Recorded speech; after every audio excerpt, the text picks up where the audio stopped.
All right, we alive. Yay. All right, y'all. So we alive. We in the building. All right. So it's 3:30 and ESPN's broadcast just came on. All right. So let me grab my cappuccino and we're gonna get going. I put together a bunch of questions I want to ask. I was listening to them talk about this is Ravens. This will be her third ring if they win. I'm like, why isn't she going number one overall in the draft? Why is she not projected number one? There's a lot of conversation about Raven possibly going to the Indiana Fever, and fans do not like it. Fans do not like it because they're like, no, if she goes to the Fever, she'll be saddled. Y'all know what time it is. So I'm excited for the game. This is a highly anticipated game. I will tell y'all something. They did not make it easy to get to this game today. If you don't have ESPN, even if you pay for a streaming service, it's still crazy out here. I paid for Sling, and it says that they're gonna show me an alternate broadcast. I'm like, what? Wait, why am I seeing an alternate broadcast? I have the actual broadcast over here on a big monitor, but I can't. I have to look over there. But to play by play like I typically do, they're showing us a alternate broadcast from a laptop, which is crazy, right? Um, so let's see if I got the real deal here directly in front of me. I might pay for it. Happy Easter, everybody. Happy Easter. If you celebrate. If you celebrate.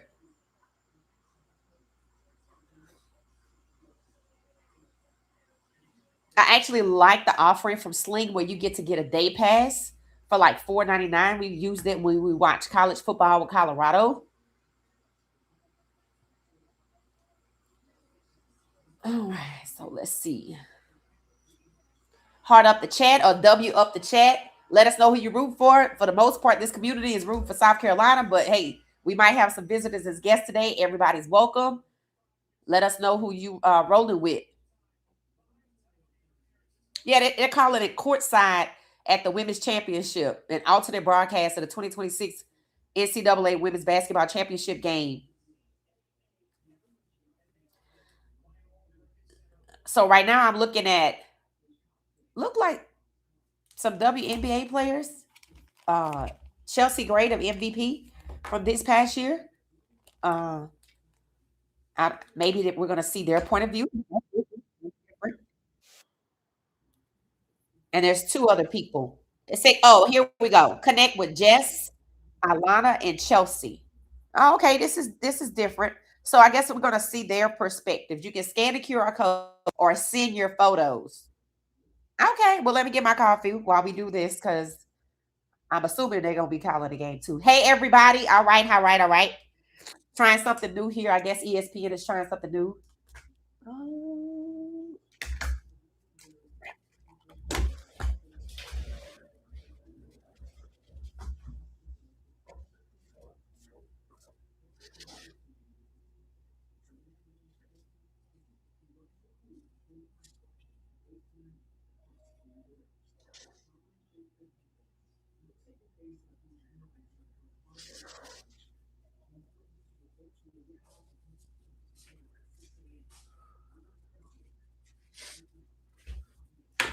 all right. So let's see what we're gonna get with this. Hey everybody, I see y'all coming in. Hit the like button, hit the like button, hit the like button, hit the like button. Oh, they're singing the national anthem. Okay.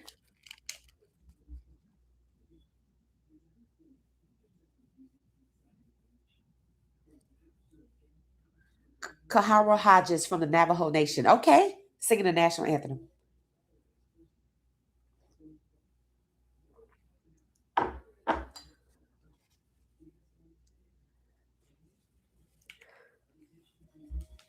Okay, I'm gonna drop a poll while that's happening.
Okay, y'all, drop the poll.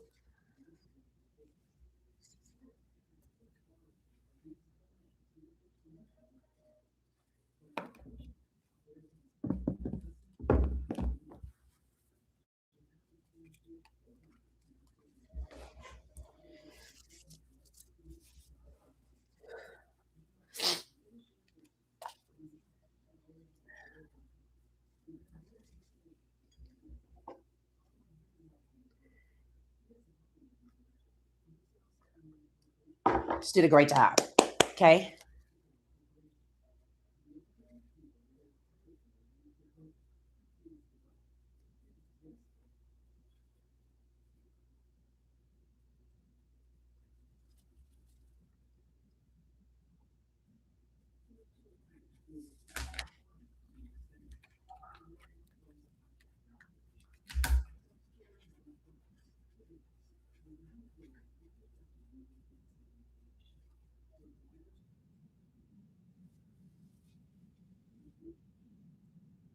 All right.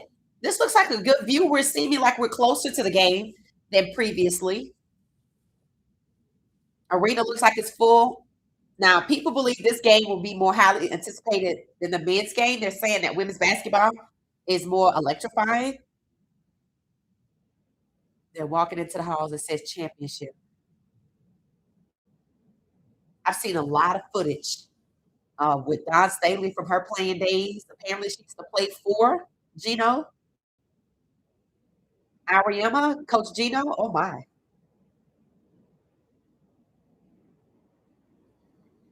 Some fans are saying Don Staley was Allen Iverson before Allen Iverson. Any thoughts about that on the community? I know some of y'all been rolling longer with women's basketball than a lot of us.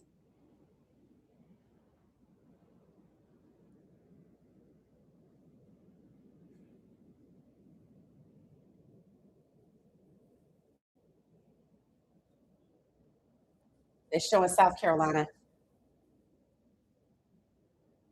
This is Raven Johnson's last college game. Hope she go out with a win. Same thing for Tanaya Latson.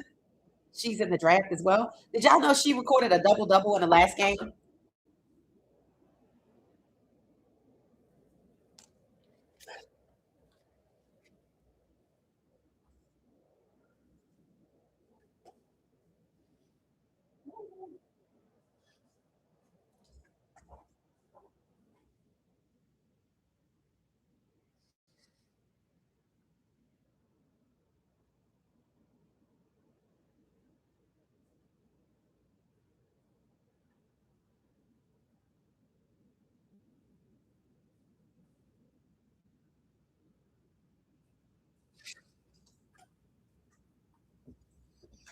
Okay. So they're introducing South Carolina. Now they're introducing UCLA. Okay. So a little fun fact: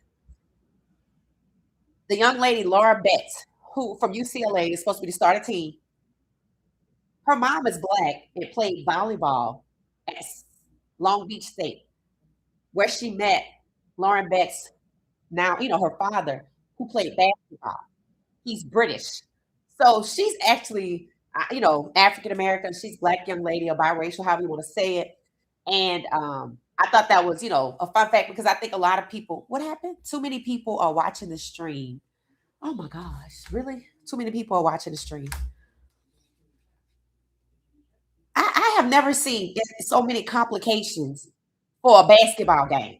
And the men's game is in my face, but I don't want to watch that because it's not right now. But the women's game, I gotta go through a maze to get to it. They made it difficult. They did not make it easy. If you got a streaming service, normally you just go straight to the game. They made it difficult. The one thing I'm liking about this courtside view, I don't know if it's the same. They're showing the three ladies to the right, Chelsea, Alana, and Jess. And then I don't know, we're gonna see them on the screen the entire time, which is fine as long as I see the game. As long as I see the game.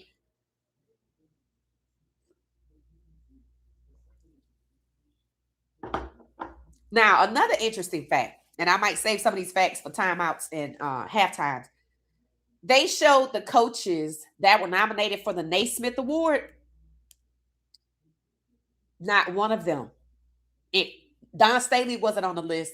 And I told y'all there were like 5 black coaches in the Sweet 16. None of them made the list. So that's a hot topic going forward. And Geno Smith's apology, weak sauce. People have pointed out that that was not an apology. I posted a statement on X saying that the black players, starting with the basketball team, the black basketball players starting with the basketball team need to hop in the portal and leave UConn. Why? Because the men's coach for the UConn men's basketball team said Geno is a class act and he deserves the benefit of the doubt. People did not like that. I said, okay, so the men's and women's basketball. I said, you know what? How about all of the black athletes just leave UConn? Because it was well known that Geno Smith appears to be somebody who does not respect women. Definitely starting with coaches. And the comment that he made to Maya Moore's parents was disgusting, and he should not be a coach. So we'll talk about all of that. So it's a good thing he's at home. Tip off. All right. UCLA bringing the ball up the court.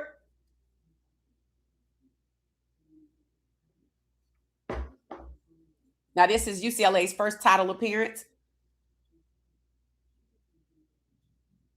All right. So they had Joyce look like she was covering Laura Betts, who's pretty tall.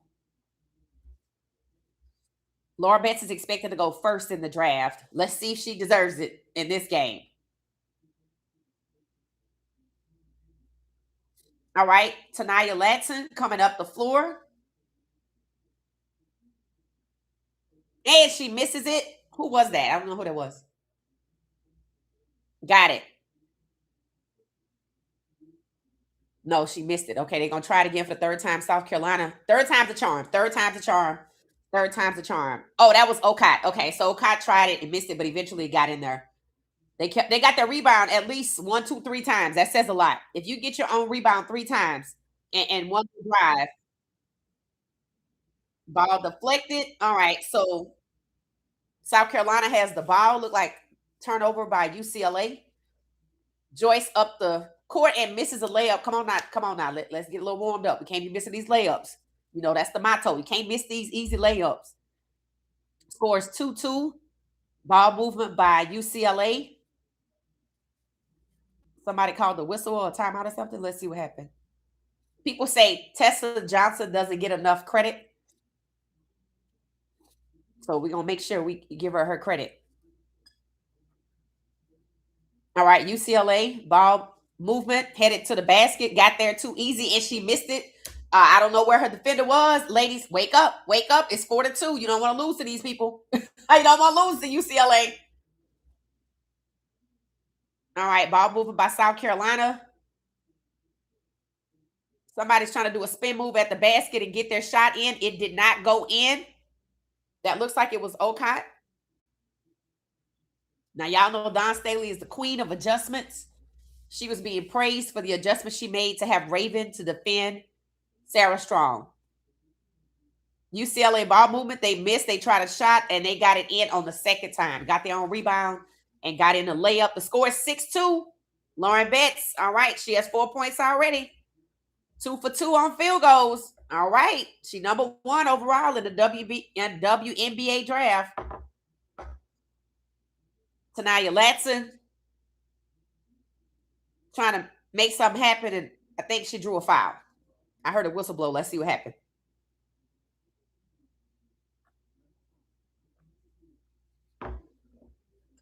All right, there we go.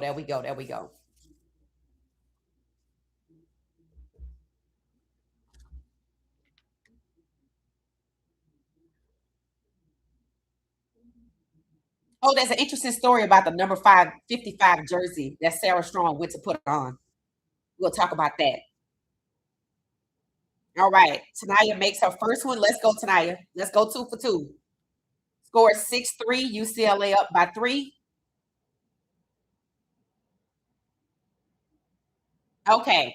She made both, y'all. The score is now 6-4. All right. Ball inbounded by UCLA. UCLA bringing it up the court,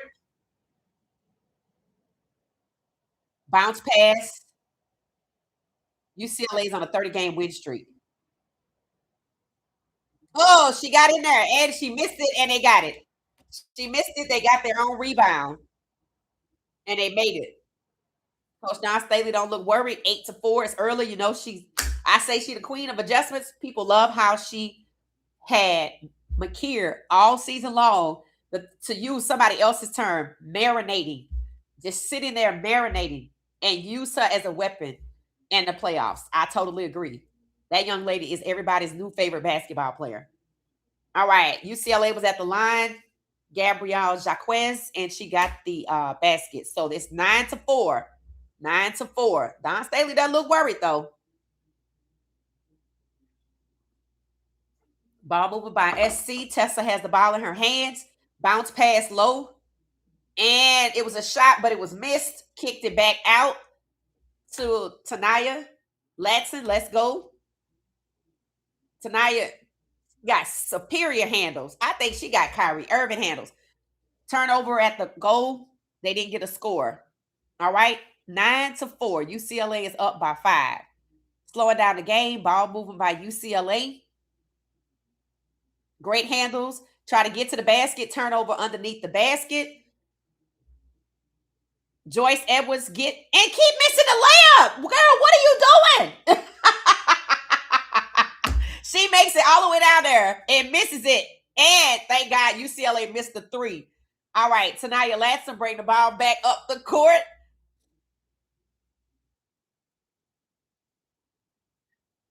Joyce Edwards has the ball in her hand. Look like she trying to pass it off to somebody else rather than shoot, probably because she missed twice. And it was a missed 3. A missed 3. UCLA with the rebound. I don't think SC is warmed up yet. I don't think South Carolina is warmed up just yet. Oh, nice spin move. Nice spin move. And around the rim layup by UCLA. That was Dugalic. The score is 11-4. SC with the ball movement, and they still missing layups. Lord have mercy. Oh, wow. It's too early for this. Oh, my God. The score is 11-4 with a UCLA player on the ground. She gets up. Let's see. Y'all, what y'all thinking? Let me check the chat. I was watching the game, so let me check the chat. Hey, y'all, how you doing? Hit the like button on the way in. Thank you so much. If you're just hanging in for a second, just, hop in and say hi.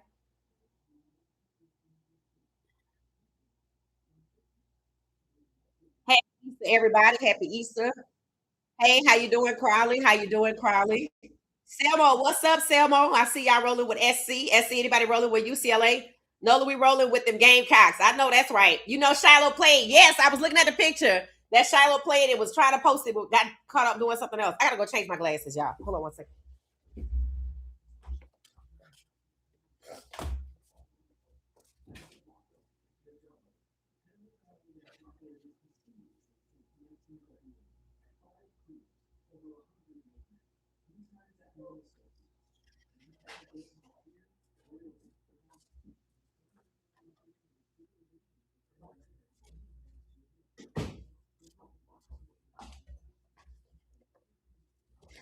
Okay, I could be able to see a little better. All right. All right. Tessa trying to get to the basket and she gets the layup. Shout out to Tessa. Make sure she get her flowers. Shout out to Tessa. Shout out to Tessa Johnson. She gets her flowers. The score is 13-6. We need some more.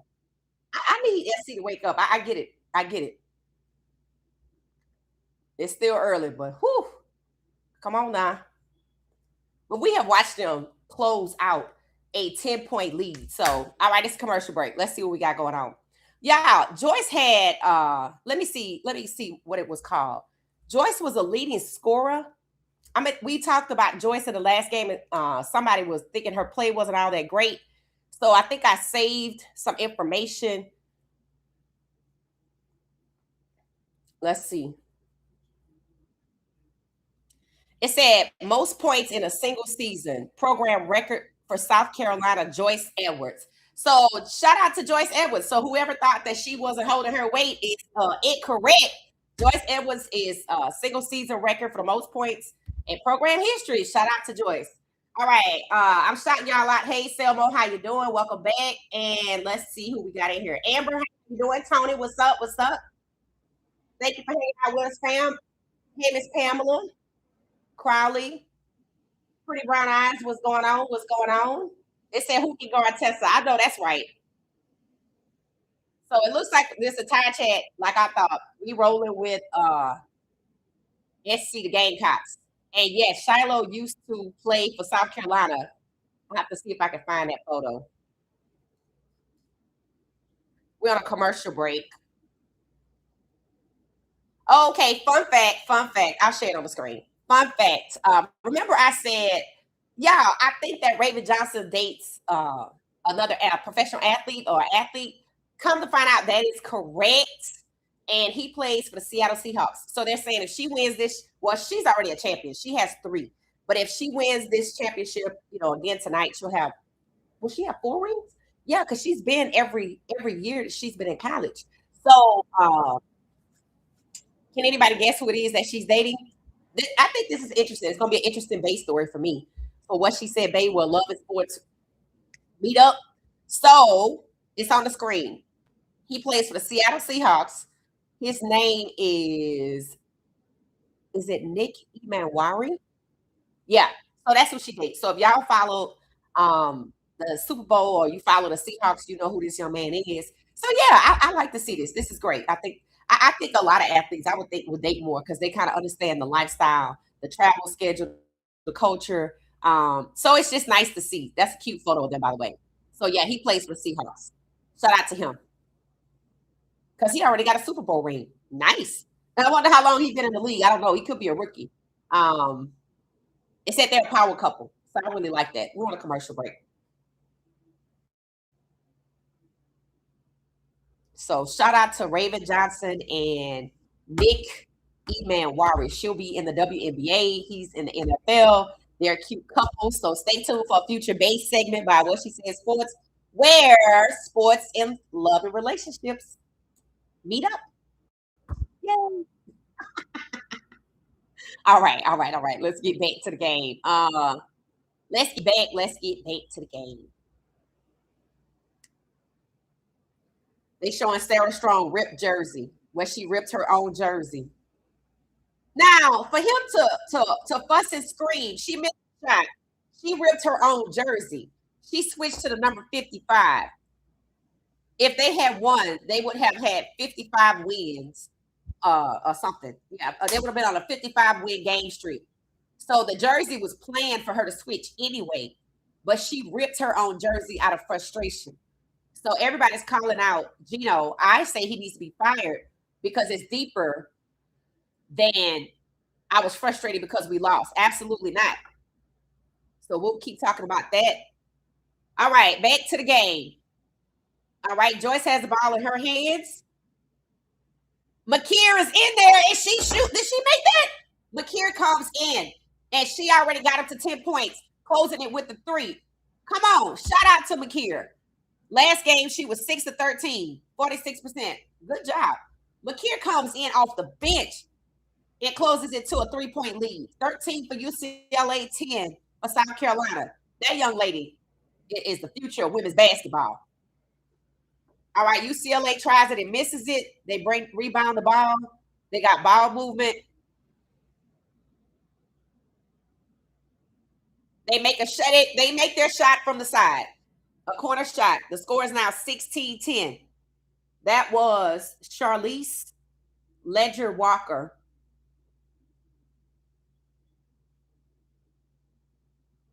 Six-point game. 6-point game, 16-10. Joyce tries a shot and misses it. Jesus. Excuse me. Okay, Tessa tries it. Joyce just not warmed up yet. She just not warmed up. That's what I'm gonna assume. Tessa passes it off to somebody else, and they shots are not falling. They need Makir to make all the shots. I'm like, wow. Okad hasn't, in my opinion, she hadn't been really having a good shooting the last two games. I don't know. Maybe she like James Harden, and when you get in these high pressure situations, it don't work out. They showing a replay. All right, 6 point game, y'all. UCLA 16, South Carolina 10. Let me check in on the poll while UCLA Laura Betts bring the ball up the court. Hey, how you doing, Sabrina? Welcome, fam. Welcome back. 83% of people say yes. Ravens should be number one overall. Well, obviously we have some dissenters, so we'll find out about that. If y'all don't think she should be number one overall, you're gonna have. That's why I put no, because please tell me the reason why she shouldn't be number one overall.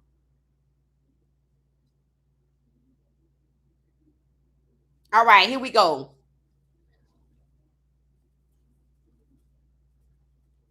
You know what? I gotta make sure I'm not falling behind because all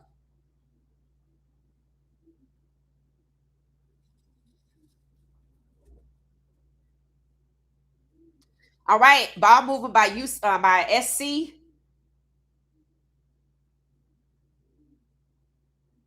It look like Ocott passes it off. Somebody gives it back to her. She shoots it and misses. Her shots are not falling.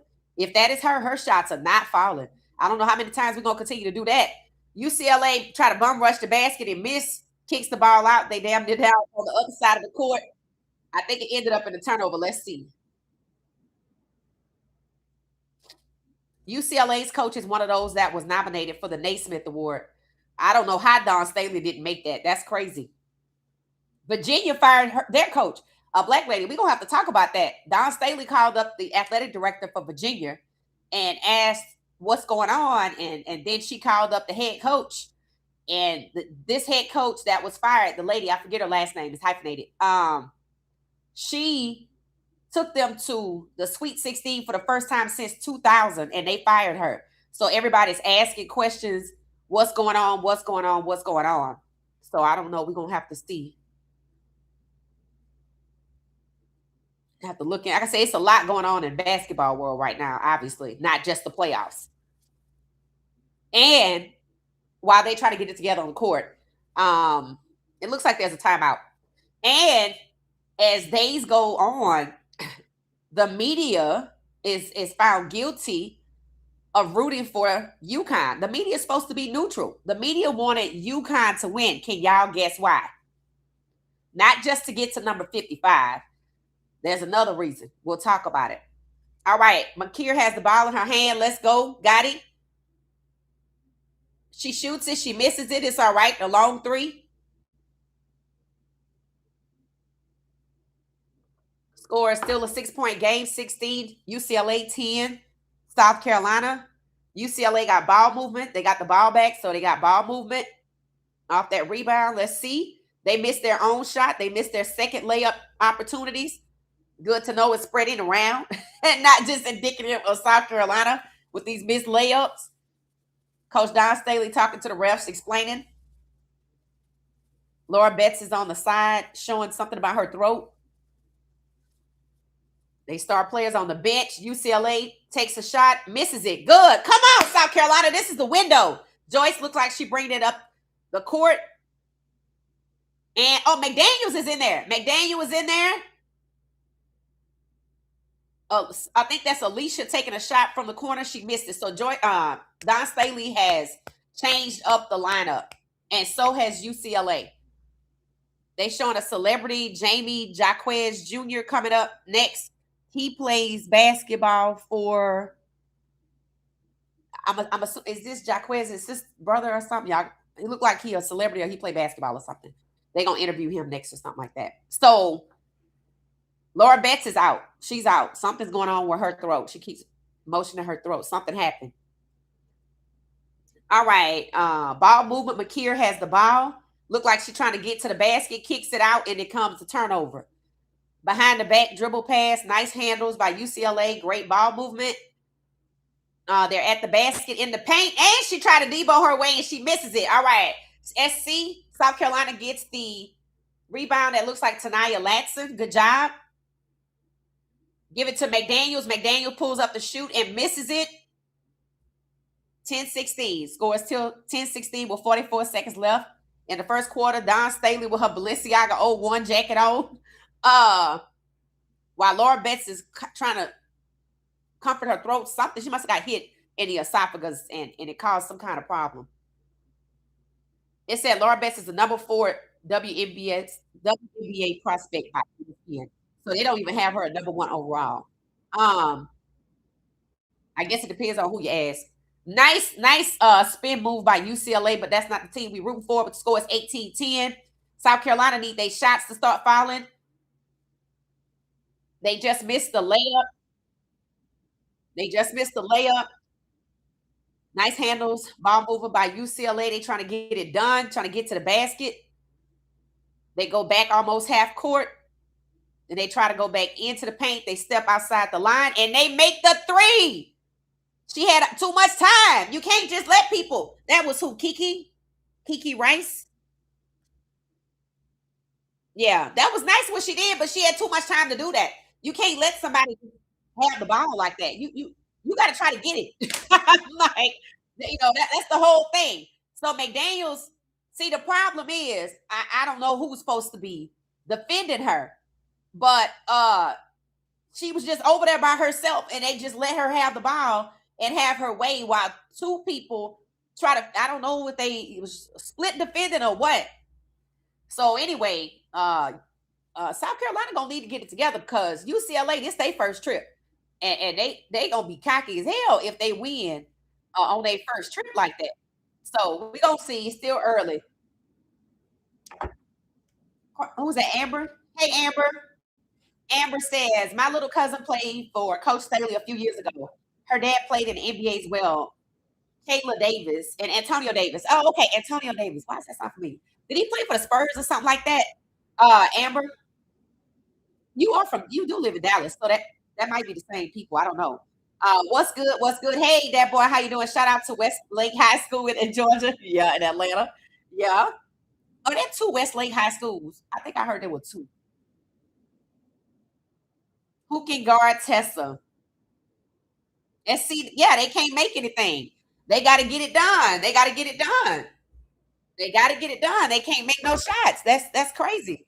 And I don't know how much time you're gonna get it together because the first quarter is pretty much done. So what y'all thinking? They still need to wake up or what? And there's already been a lineup rotation, and that's not working either. And I just don't understand the last play where UCLA scored with Kiki getting all that time to just do what she want to do. And who was on the floor? And see, it was McDaniel and Alicia. They were trying to, I guess like a zone type coverage, where I'm not doing the one-on-one. Like, I don't think you could just leave her by herself. Let me look at Kiki's stats and see what she got going on. UCLA versus South Carolina. Have these 2 played all year? Score is 21-10, y'all. 21-10 is getting out of reach. Getting out of reach. End of the first quarter. Down a commercial break. Let me look at these stats. Let me share them so y'all can see.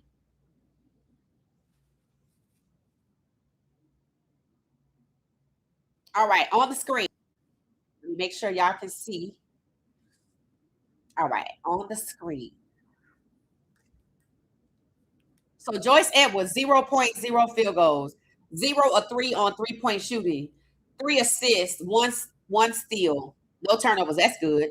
Okat, 0, 2. Yeah, these numbers not good. These numbers not good. Tessa is 0 points, 3 field goals, 1 of 2, no turnovers. Tanaya, yeah, they look asleep. They sleepwalking.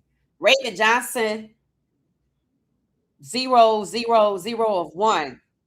Man, I got McKeer at the bottom of the roster on the scoreboard is 0, 3, 1 of 2. Yeah. So let's go over to UCLA because and they got numbers. 4 points for Lauren Betts, who's on the bench. She's 2 of 2, 3 rebounds. Gianna Nickens, 0 of 3. Gabriella Jaquez, 5 points. Kiki Rice, a 3. That was her 3, 1 of 4. Don't let her get hot. That was her first one that she made. So here we go. Field goals. 3 of 18, 16% for South Carolina. 44%, 8 of 18 for UCLA. Now, you know it can't go down like that. 3-pointers, 1 of 5. UCLA, 2 of 4. Free throws. At least they made all their free throws for SC, but they made their free throws for UCLA. So y'all see the deficit over here with the field goals. 16% shooting for field goals. They done missed so many layups and only 1 of 5. They're going to need to tighten up. They're going to need to tighten up. All right, the game is back. All right, that's the skinny. South Carolina need to get some shooters in there. SC has missed their last 8 shots. They said we will do better in the second quarter. I sure hope so, but they need to do better. They need to get it right now. They need to get it right now. This is crazy. Yeah, that's not good. That's not good. That's not good. Yeah, they're missing a lot of shooting.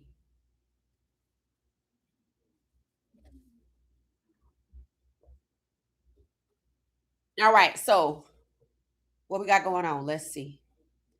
All right, we're back. The score is 23-10.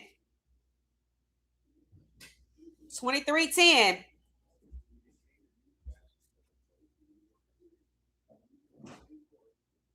All right, somebody got 2. I didn't see who that was. So look like Kiki Rice, I think she's number 1 for UCLA. Ball movement, kicked it out to another player. Look like they trying to get bounce pass low. And she made that. Ooh, she made that. She made that. Who was that? No, that was Sabrina Deakins. Sabrina. We just Gianna. We just gonna call her Gianna. Did Tessa make it, y'all? Tessa made her too. 14-26. Come on, y'all. Look like Laura Betts is waiting to get back in.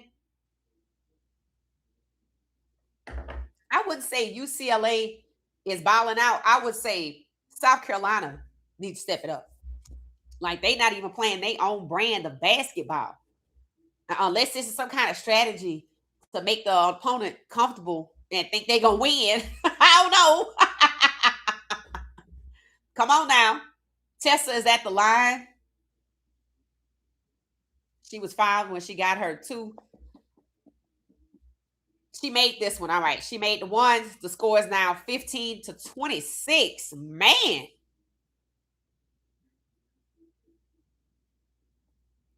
All right. Here we go. Kiki Rice, ball handling, kicks it out. Tessa is the pretty good defense. All right. They pass it to somebody under the paint, and she got the 2. Too easy. Too easy.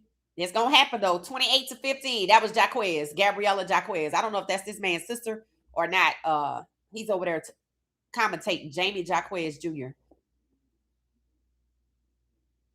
All right. It looks like South Carolina tried the shot and missed it, got their own rebound, tried a 3, missed it, tried a layup, missed it.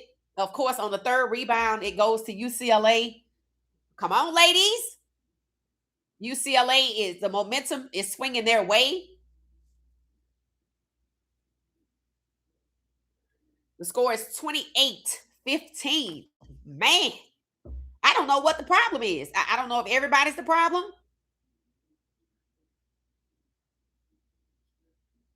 Oh, Jamie Jaquez played at UCLA Junior. Oh, yeah, that's his sister. Yeah, that's his sister. He played at UCLA in 2019 to 2023. His sister is there, Gabriella now. That's who that is, number 23. Okay. Okay, so here we go. UCLA has the ball, trying to get to the basket. Let's see. They pass it off. South Carolina's playing good defense, but not good enough because the score is 30-15. 30-15. Y'all better get them shots falling. Come on now. UCLA not doing nothing special. They making their shots. That's what if that's the special part. Come on, Joyce, you under the basket. You kicked it out under the basket. And of course, whoever that was, McDaniel missed the 3. I don't know. This name's not clicking. It's not clicking. Come on, y'all. 30-15. 30-15. All right, UCLA gets there, tries a 3 and misses it. They get the rebound. They miss the layup. South Carolina gets the ball. They go back to their end. Raven Johnson. I think that's Raven. Yeah, Raven Johnson looked like she's trying to make something happen. She kicks it out to somebody else and they miss it. I don't know. I think Coach Staley made another rotation in the lineup, but they shots not falling. UCLA, they scrapping under the basket, but it looks like the whistle blew.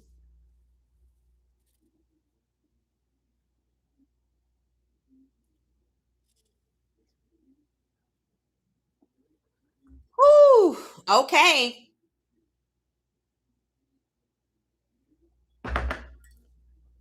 Okay, so what y'all think the problem is, other than they shots not falling?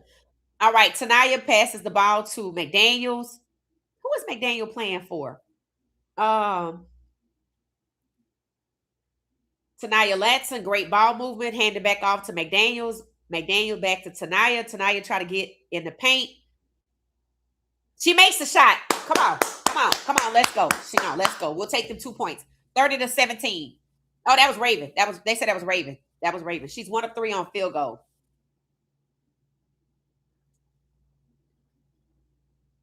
All right, UCLA with the ball. Great defense by South Carolina. Oh, okay, it's a turnover. McDaniels has the ball, but I think the whistle blew. So was that a foul?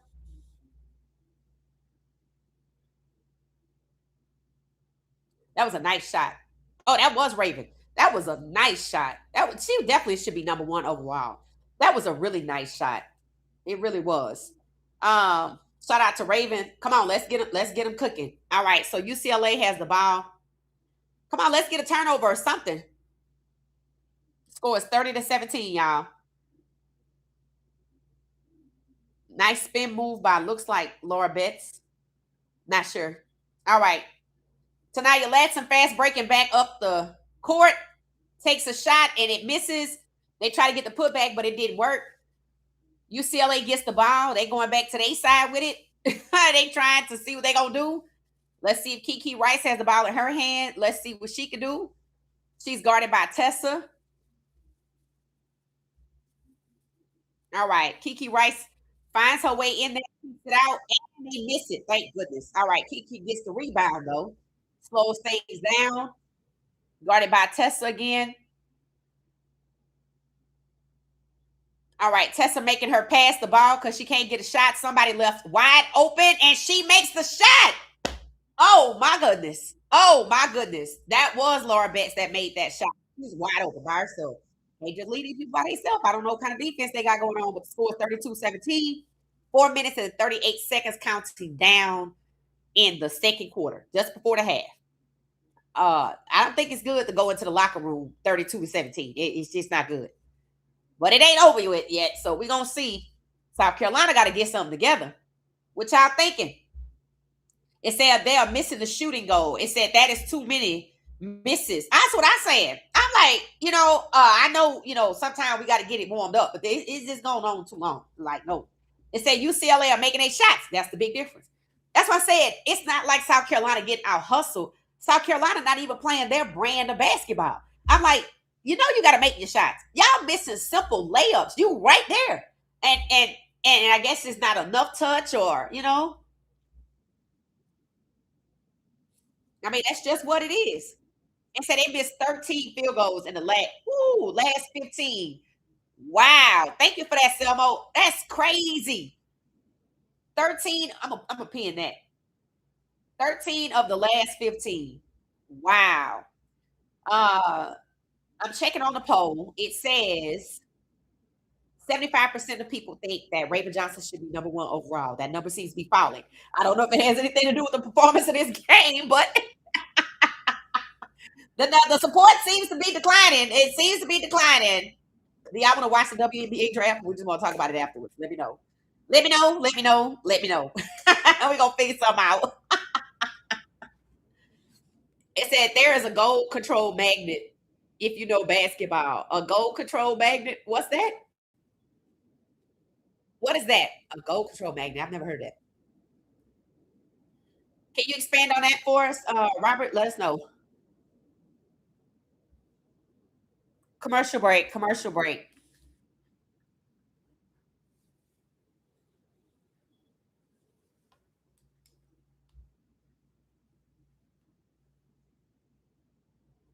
Oh, I said on X. I'll share this with y'all. Somebody just liked it, so it just popped up. And it's actually the truth. So since we're on a timeout, we might as well talk about this.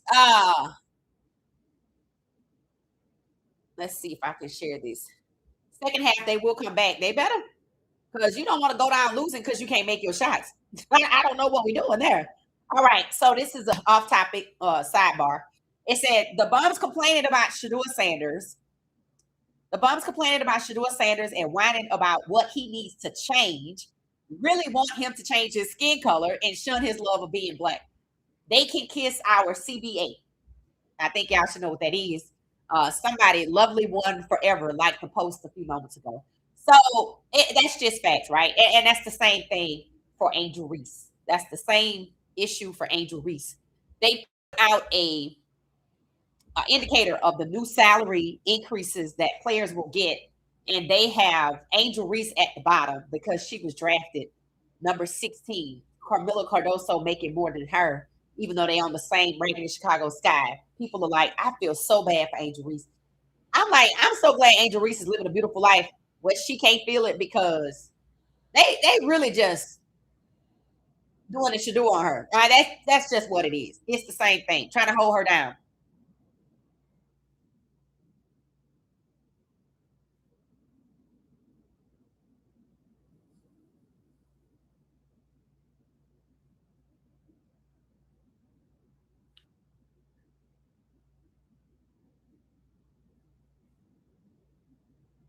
Let's go on a commercial break. I'm looking for that other post. Come on, South Carolina ain't giving up on y'all. Y'all got to get it together. Commercial break.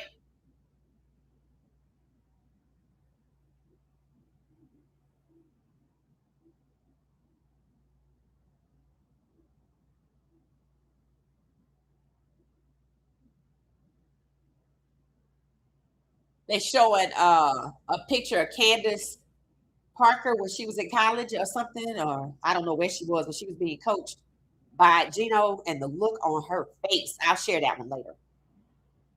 All right, Joyce. Need you to stand on, you know, what your single season record is scoring because it ain't happening tonight. 32-19. Come on. UCLA tries a fadeaway shot. However, it does not work. Thankfully, UCLA missing eight shots. That's what we need. But the problem is South Carolina just need to make their shots, right? It's really not. We want South Carolina to catch up, but maybe if they just start making their shots, that it'll happen, right? I don't even know if they need UCLA to miss because they're not making all their shots either, but they're making way more than South Carolina. So let's see what we get. Tessa has the ball, bringing the ball up. Come on, who can guard Tess? She kicks it out to Latson. Latson tries to get in the paint and she misses a layup. She was right there. What? Come on. Guys, do y'all not want this? Maybe they don't want it. Maybe 3 times is too much. I don't know. Maybe 3 times is too much. Y'all let me know. I don't know, guys. It don't it don't look good. 32-19 with 3 minutes going in the second half. Somebody on the ground. Let's see what happened from UCLA. It's UCLA ball. Dugalick, something happened. Let's see what happened. Dugalick was in the air, and Raven Johnson looked like she tried to Sarah Strong the hell out the ball from Dugalick, and Dugalick was on the ground, so UCLA got the ball. Let that frustration be in your shot falling. Let's do that. UCLA passes the ball up court. It's a turnover, but the whistle must have blew. Don Staley looking, just a little bit, just a little concerned, 32-19. 3 minutes and 19 seconds. Do not let this coach from UCLA slide on in here. I'm like, do not do it. Y'all need to play better basketball. Come on now.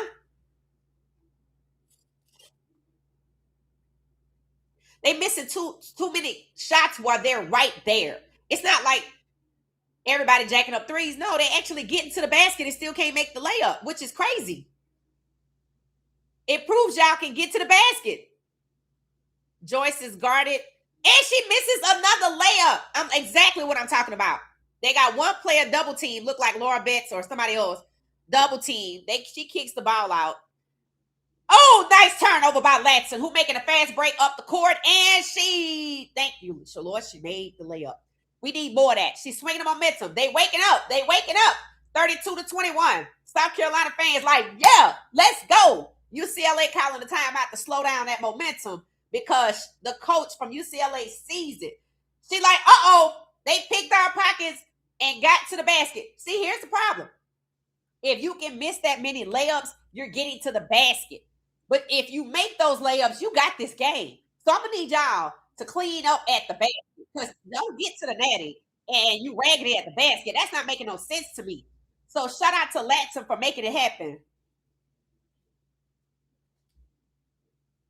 Hey, pretty, how you doing? How you doing? How you doing? It says South Carolina keep them on that back, kept them on that backcourt twice. Yeah, this is crazy, right? This is they look like they waking up. Waking up. 32 for UCLA and 21 for South Carolina with 2 minutes and 40 some odd seconds left before the half. It looks like the momentum is getting ready to swing. And of course, and rightfully so, UCLA's coach, she's smart, called a timeout to slow down that momentum, but I don't think it's gonna help. I think once South Carolina get the clicking, they just gonna get the clicking. That's just what I think. The timeout is just gonna help everybody else to start feeling that vibe. It says South Carolina about to eat them up. That's what it's looking like. UCLA coach is getting mad. That's a good sign. Okay, pretty brown eyes. It said just stay in striking distance. Yeah, keep it close. Just keep it close, right? Let's just not go more than 10. Oh, the stream is lagging. Oh, okay. Well, yeah. Let's see if I can. Well, it's on a commercial. It's not gonna let me speed past it. But that happens. I don't know why it happens with Sling. You pay your money and it still slows down. So we gonna see when we come out of this commercial. So for some of y'all that can't see it, y'all know how it goes. If you hang out, this is just what happens.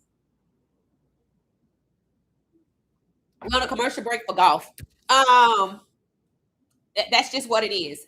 If you can keep getting in the paint, that you missing layups like that, you can defeat their defenders. So just make your shots. And like that boy said, just keep it close, bro. Just keep it close. The Easter Bunny is dropping off Easter eggs to the broadcasters. Chelsea, Alana, and Jess. That's cute. I like this alternate broadcast. I like this alternate broadcast. They're obviously basketball players and not the media. Um,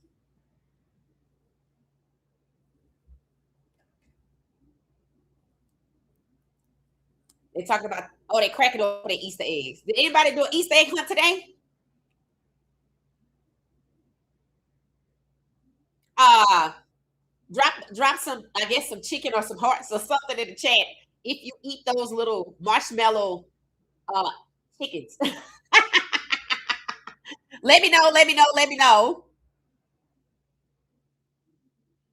The Atlanta Hawks coming up next after this, y'all. When I say next, I mean that's what we're gonna be shifting to next.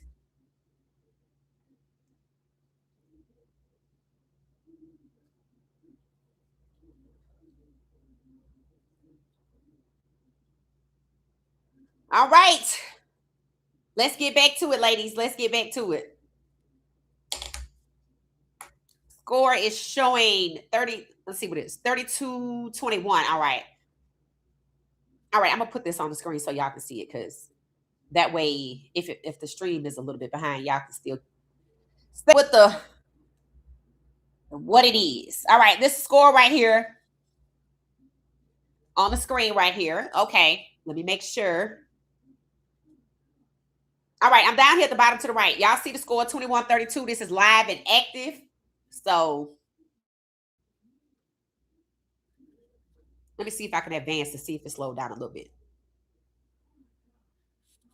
All right, it says it's the caught up. Let's see. Let's see. All right, UCLA has the ball. Let's see. Great defense by Joyce. They protected the paint, kicked it out to Kiki Rice. Low bounce pass to, and she missed the shot. I don't know who that was with the bun in her hair. Maybe it's Jaquez. She missed the basket, but it's okay. Good. 32-21. South Carolina has the ball back on their end. I'm wondering if that's Raven. Raven with the ball. Normally she's the one that brings it up. Kicks it out to Latson. It looked like Okada's back on the floor. And whoever that was on the end missed it. Joyce. Joyce shot's not falling. And I get it. She the leading scorer program or whatever, but we got to find somebody else. Thankfully, somebody from UCLA missed that three from the corner. That UCLA Kiki tries to get to the basket under the paint, and she gets there. She gets the layup. The score is 34-21. Come on, let's get that momentum back. That's why they called the timeout. That was Kiki Rice. Okay. Tessa has the ball in her hands. Okada and Joyce together. I get it. They're defenders, but they shots. They not helping. I don't know what they're gonna do. I don't know. That's why I kept trying to figure out when Makir is playing, whose spot is she taking? Because number 8 and 11 for South Carolina, which is Joyce and see Makir's back in there. So who's gone? So there's Joyce. Kicks it out to who's that under the basket? Somebody under the basket is being double teamed. She gets out of the double team. They move it. Great ball movement. Great ball movement. I think that's Raven. Raven kicks it to 11, who I think missed it. Or whoever missed it. Whoever missed it can't. It been missing it. Been missing. They're gonna have to tighten up on these shots. I don't know. It's great that Makir is in there though. She still made the shot. UCLA still up. 36-21. They're going to start getting a little frazzled. 36-21, 41 seconds before the half. Tessa trying to get out there, and she makes it. Shut up, Tessa. Give her the ball. She got the hot hand. 8 and 11 do not. They just do not. And maybe Coach Don Staley is using the rest of this half to try to figure out who to come out with at the half, because Okada and Joyce shots, they hurting. They not making their shots. But they're good defenders, so I don't know how she remedies that. UCLA tries the three and misses it. Rebound goes to South Carolina. 10.2 left.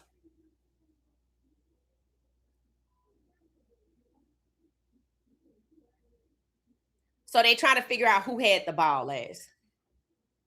So Makir's on the floor. I'm going to have to look it up at halftime. Makir will definitely be a starter next year, right? Is y'all thinking Makir will be a starter next year?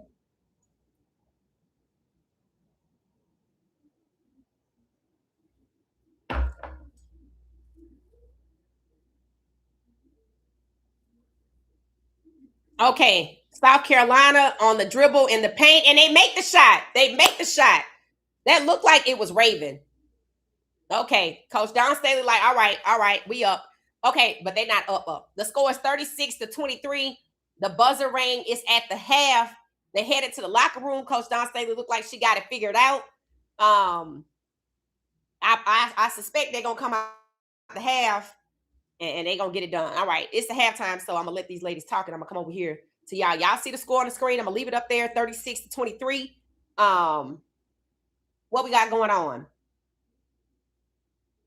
It said it's raining in District Heights, Maryland, with 70 degrees. Oh, okay, Sabrina. Okay, thank you. Pretty Brown Eyes say it didn't count. What didn't count? It's 36-23 at the half. They said it's a little cool in Dallas. Chelsea is a point guard. Yeah, she's a point guard for. Does she play for Vegas? Who does she play for? Chelsea Gray. Who does she play for? Happy Easter, Blind Beauty. Welcome. It said, oh yeah.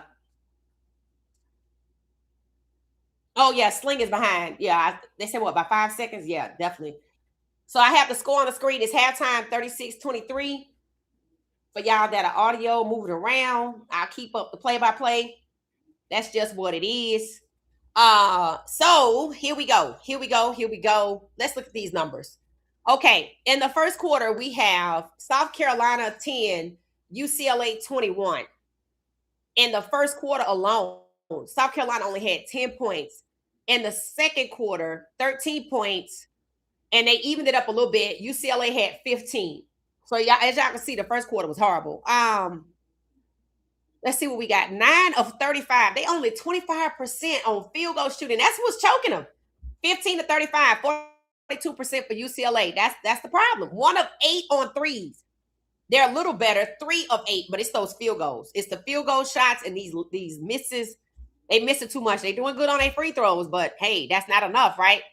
Total rebounds. They only have 15 rebounds, whereas UCLA has 25. Y'all see what's going on here? Y'all see what's going on here? 6 offensive rebounds for South Carolina and 9 defensive rebounds. 4 assists, 3 blocks, 2 steals, 2 turnovers, 4 points off of turnovers, no fast break points, 12 points in the paint, and 6 personal fouls. Wow. In the first half. Okay. It's a lot. Yeah, I can't even look at this and say that they playing better basketball. When it comes to total rebounds, they are rebounding. UCLA has 25. 25 total rebounds, 8 offensive, and 17 defensive rebounds. 17. That's a problem. They have 11 assists, moving the ball around a little more, 1 block, 2 steals, 3 turnovers, and no points off of turnovers, no fast break points. 20 points in the paint to South Carolina, who only have 12. And this is what it is. South Carolina not even playing South Carolina basketball. And I don't know what needs to happen. So let's look at who doing what for South Carolina. Joyce Edwards has 2 points, 1 of 6 field goals. She got 6 rebounds, 2 assists, and 1 personal foul. No 3-point shooting, but okay, fine. But the field goals. Medina Okot, 1 of 7. Oh my Lord. This is the problem right here. And I don't know what she gonna do with Joyce and Okot missing. Like, this is the problem. Tessa has 10 points by herself, 4 of 6, 2 of 2 on free throws. She don't have any threes. Does anybody have a 3? Nobody has a 3. Maybe Agat McKeer's the only one that got a 3. She the only one. 3 points. She's 1 of 3 plus 1 of 2. Wow. Man, y'all see what it is? See this right here, Joyce and Medina. This right here. You missed how many points is that? That's 12 points here and 14 points here. If you just want to just do the math, right? Tanaya Latson, she's 4 points. She's okay, but not not so much. Raven is 2 points. Man, yeah, I don't know. Joyce and the whole damn squad, they just got to get it together. They just got to get it together. And coming off the bench, who we got coming off the bench?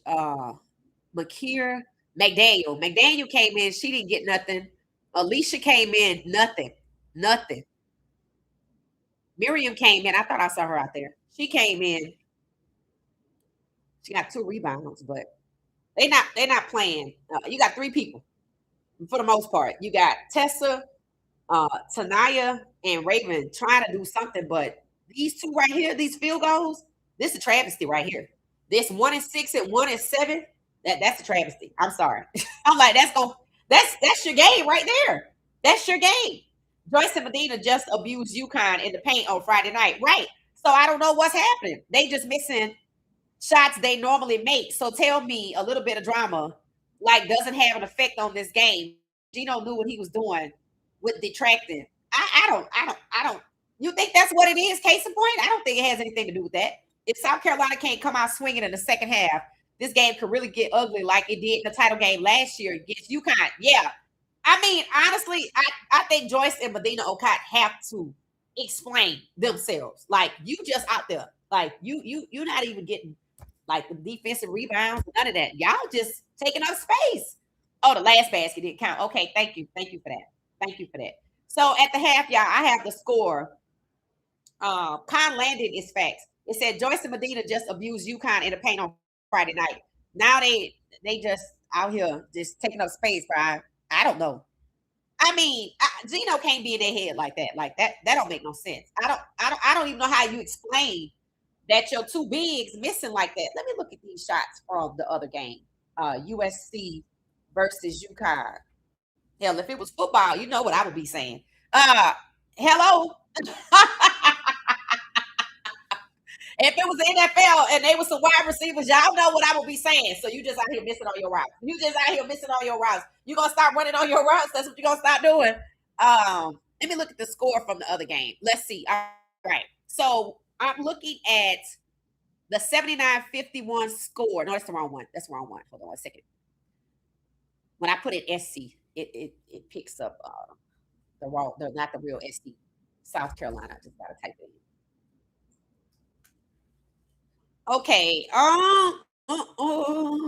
62-48. All right, here we go. Let's look at the scores.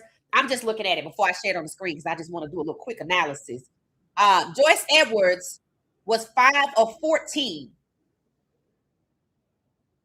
She had 11 points in the game. She was 5 of 14. Okot only had 6 points in the game. She was 2 of 5, so they wasn't all that great then. They wasn't. Tanaya Lasser was 3 of 10. So they was missing like that. Let me look at the score breakdown. This is the score breakdown. Let me see. Let me see if I can share this so y'all can see it right fast. Okay, this is from the other night, so y'all can see, what was happening. So in the first quarter, as you can see right here, in the first quarter against UConn, it was 15-15. The second quarter, it was 9 of 11, and then came back in the third. They came out like gangbusters, 20-13. That's what needs to happen. That's what needs to happen. And then in the 14th quarter. So in the third and the fourth quarter, South Carolina put up more points each quarter than they did in the first and second. So this is what we can hope for. This is what we can hope for because they need to come out swinging. So they were with them in the first quarter, and in the second, just faltered just a little bit. But it was the third and the fourth, like they had some reserve energy somewhere. So this is what we're looking for, guys. And as you can see, the defense must have been actually really working UConn because 13-9. I heard they held Azifud and Sarah Strong to 7 points between the two of them. So really, Sarah Strong and Azifud were missing all their shots, or they just couldn't get no shots. However you want to look at it. But yeah, now it's South Carolina, and honestly, these two, Joyce and Medina, they wasn't all that great last. What y'all think about that? They had 8 rebounds, 9 assists, but they weren't all that great last time. Let's go back to this game. Let's see. All right, y'all. So we have gone back to, let me make sure I'm on the right game so we can. All right, we back on this game, y'all. Yeah, see this. Look at this first quarter. Like this is a problem. This 10, they were 15-15 in the first quarter versus UConn. They had an 11-point deficit in the first quarter of this game. Yeah, I don't know.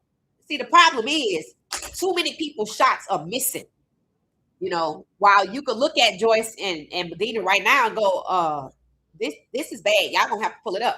They're not the only ones, right? Tessa's doing really good, I think.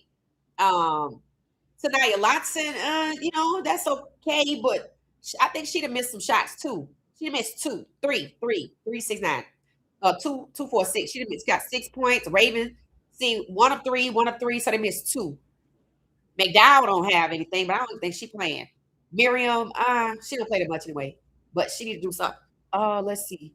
Maddie she not getting nothing. She was hot for them at the end of the other game. In case y'all didn't notice, I think Maddie played out to the end of the game, I thought.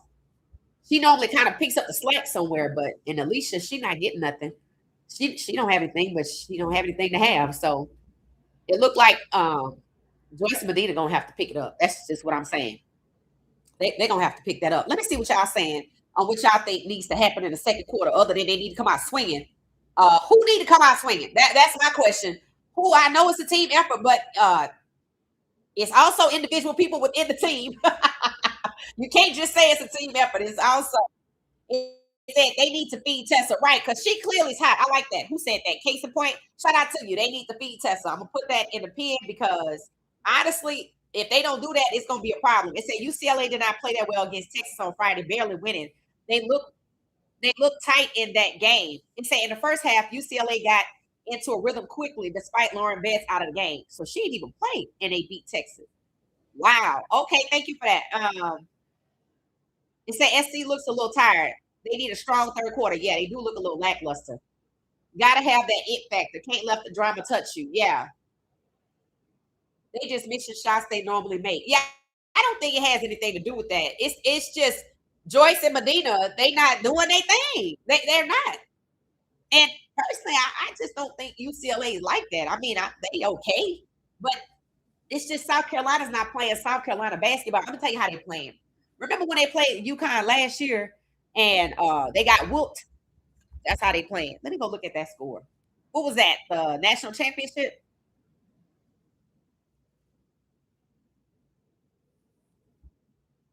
Yeah, I need to look at that because I find that this is interesting. Let's see.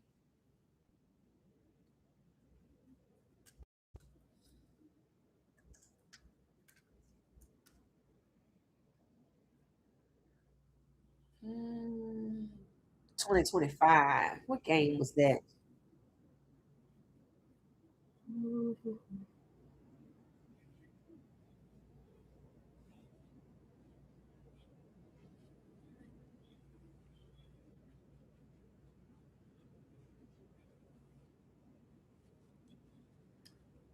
Let's see.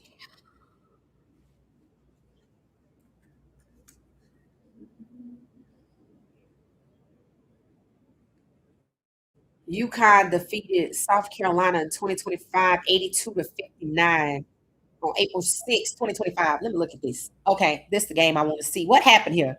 Hell, the same thing. Let's see. All right, y'all. So let's get on into this one. It's halftime. So I'm gonna share this one. Let me make sure y'all can see. Okay, as y'all can see, this is last year, just not to be confused. Let's just take a look. At the time, the Huskies were 37-3, the Gamecocks were 35-4. The first quarter, Connecticut was 19 and South Carolina 14, so they was trailing. And as you can see, they never outscored them in a single quarter. 14 to 19, 17 to 12, just bomb, lackluster. The same thing. 16 to yeah. Look at this. Y'all see this? They just got outscored. They just trailed the whole time. Let's see. Let's go to South Carolina. Chloe Kitts was playing. She was 3 of 11. Vegan was 4 of 6. We got a different roster, different lineup too. Bree Howell, 1 of 3. Field goals. Tahita Papa, who played for the Atlanta Dream, she was on there at the time. Raven Johnson, 26, 1 of 7. So she about the same as before. She was doing more, getting more rebounds. This is Marion right here. She played last year, but she's not really playing this year. Joyce Edwards, she was 4 of 12. Tessa, 2 of 6. Tessa actually is playing like she played last year. So they're gonna need to get a ball to Tessa. Whoever said Tessa, the ball need to go through her, facts. And do you see right here, Joyce? Look at Joyce's numbers and Tessa's numbers right here. Well, at least she got 10 points, right? But 4 of 12. Malaysia, she's the one that went to LSU.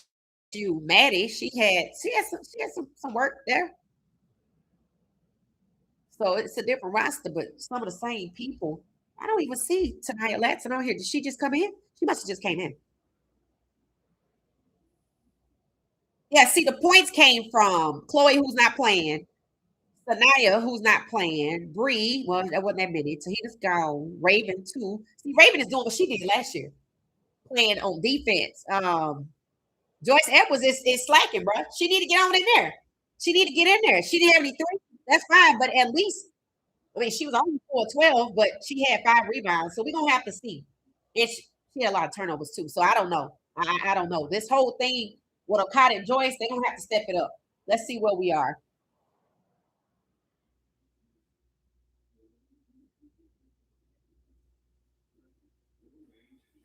All right, I'm fast forwarding to see. All right, they back. They just talking at the half. Let's see. Let's take the post on X. Somebody said, oh, Don Staley posted it's game day. Yeah, it's game day. South Carolina women basketball. Let's see if anybody what they saying. Um, they just showed back on the court for the second half. Let's go Gamecocks. Okay.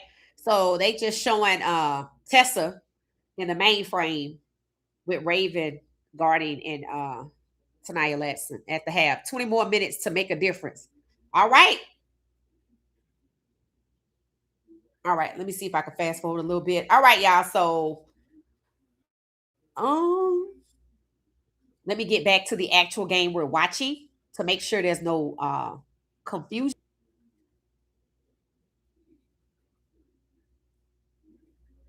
Yep, this it right here. All right. So the score, I don't know. I don't know if I would say it's a really good game. It ain't giving really good game to me, to be honest. Last night, well, UConn was a really good game. All right, the live score is on the screen. So 36-23. All right, let's see. 38. So looks like 38-25. Tessa takes a shot, whistle blows, it misses. I don't know what happened. What happened with the whistle blow. It looks like Okada's still back out there.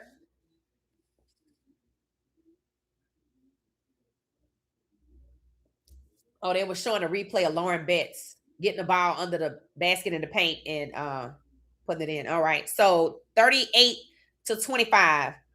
UCLA bringing the ball up the court, fast ball movement.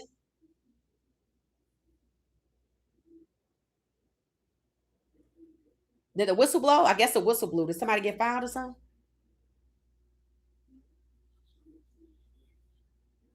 Somebody at the line.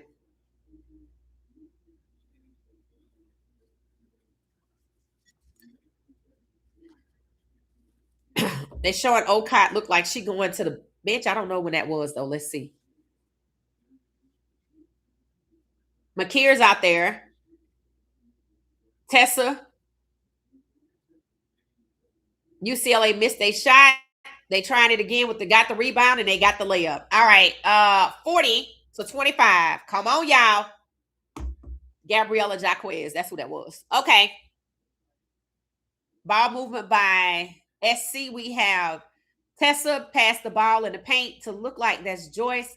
She couldn't get it. It was a turnover. All right, Joyce. I don't know. I don't want to tell Coach Don Staley what to do, but I don't think Joyce gonna be it for this one. And I don't know who else she got. They missed the layup. UCLA missed the layup. Y'all getting all these opportunities. Turnover. They try to pass, a long pass. Look like Kiki Rice got her hands on it. Ball movement, corner shot, and she makes it. Don't know who it was, but the score is 43. That was Charlize. I don't know. Somebody from UCLA. 43-25. I'm just saying, who is next up after Joyce? Because that's who they gonna need to go to. Because I don't know. She trying to get to the basket. She misses the layup, and they push somebody on the ground. See, they can't be playing like that. They're gonna get in foul trouble. Tessa is fussing at her team. Come on. 25, Raven threw it across the court, and it got picked off by Kiki Rice. And now it's 43-25. Come on. Y'all didn't beat UConn like that to just come out here and let and y'all let just UCLA look like they know what they doing. Come on now. Kiki got past the defender for South Carolina, which was Tanaya. Now Maddie is guarding Kiki, who's trying to get somewhere. Great defense by Maddie. Great defense. She pushes her off her. Great ball movement in the paint, out the paint. She shoots it, tries a three and miss it. And instead of Joyce getting the rebound, UCLA got the rebound. UCLA tries a layup and they miss it. If I'm Coach Don Staley, I'm gonna need to talk to Joyce. Cause what you doing, bro? Like what you doing out here? You let them just run. Are you here? Are you here? Is it just me or do y'all see Joyce? Y'all seeing Joyce, the leading player and program with the points. Do y'all see her play? The score is 43-25. Somebody was dogging her in the last game. I didn't think it was deserved, but I don't know. They might need to come on back and say some things because what is happening? UCLA at the line, 44-25. Is Joyce planning on leaving? If she do, is she going to UCLA? Because that's what it's looking like. That's what it's looking like. Is she feeling unappreciated? Because that's how she playing. She playing like she unappreciated. 44-25. This is how they coming out in the second half with 7 minutes. 7 points and 3 fouls for number 32, Angela Dugalick. Her family looked like they standing up clapping for her. Oh, 44-25. It's on the screen. Lauren Best, who is 6'7", is playing the role for UCLA like Camila Cardoso was 2 years ago. A big with rim protector. Yeah. UCLA is tough on both sides of the ball. They ain't giving tough. It's not. It said there's a pattern from last year, the game to this year, the game for South Carolina playing from behind. Yeah, I don't know. Yeah. They got dusted by UConn when they were behind. I don't know if they'll come from behind team. I mean, we talking 44-25. That's not good. This game is going the same way it did when they played UConn and lost, and it was bad. This is that game, trailing the entire time, like behind the whole time. And the first quarter was worse. 44-26. And honestly, they just giving a lot of momentum to UCLA with the way they playing. They just not. It's like everybody don't want it. Everybody gotta want it. Personally, I take Joyce out. I'm sorry, and maybe she don't have nobody to go to, but I think that's what's killing her. UCLA tries to get the layup. They miss. Tussle for the ball. Tanaya Latson and number 11 for UCLA. It's a UCLA ball, Jaquez.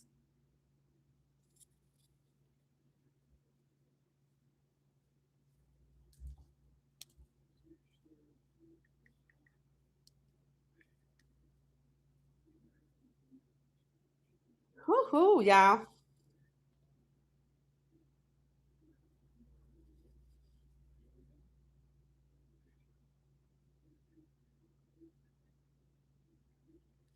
UCLA ball movement. They under the paint. Who the hell is that on the ground? Joyce. All right, I'ma just call it. Somebody must be paying her. Cause ain't no way. Ain't no way, bro. No, absolutely not. Absolutely not. She ain't happy about something. And I don't know what the hell it is. But I would take her out and see what happened. UCLA gets to the other end. Coach Don Staley calls a timeout. Coach Don Staley, you going and the lady on the bench says something, and she better take Joyce out because she got to go. 48-26. What you doing? Like, This is UConn versus South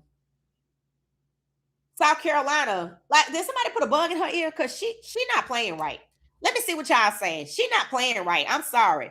The score is 48-26, bro.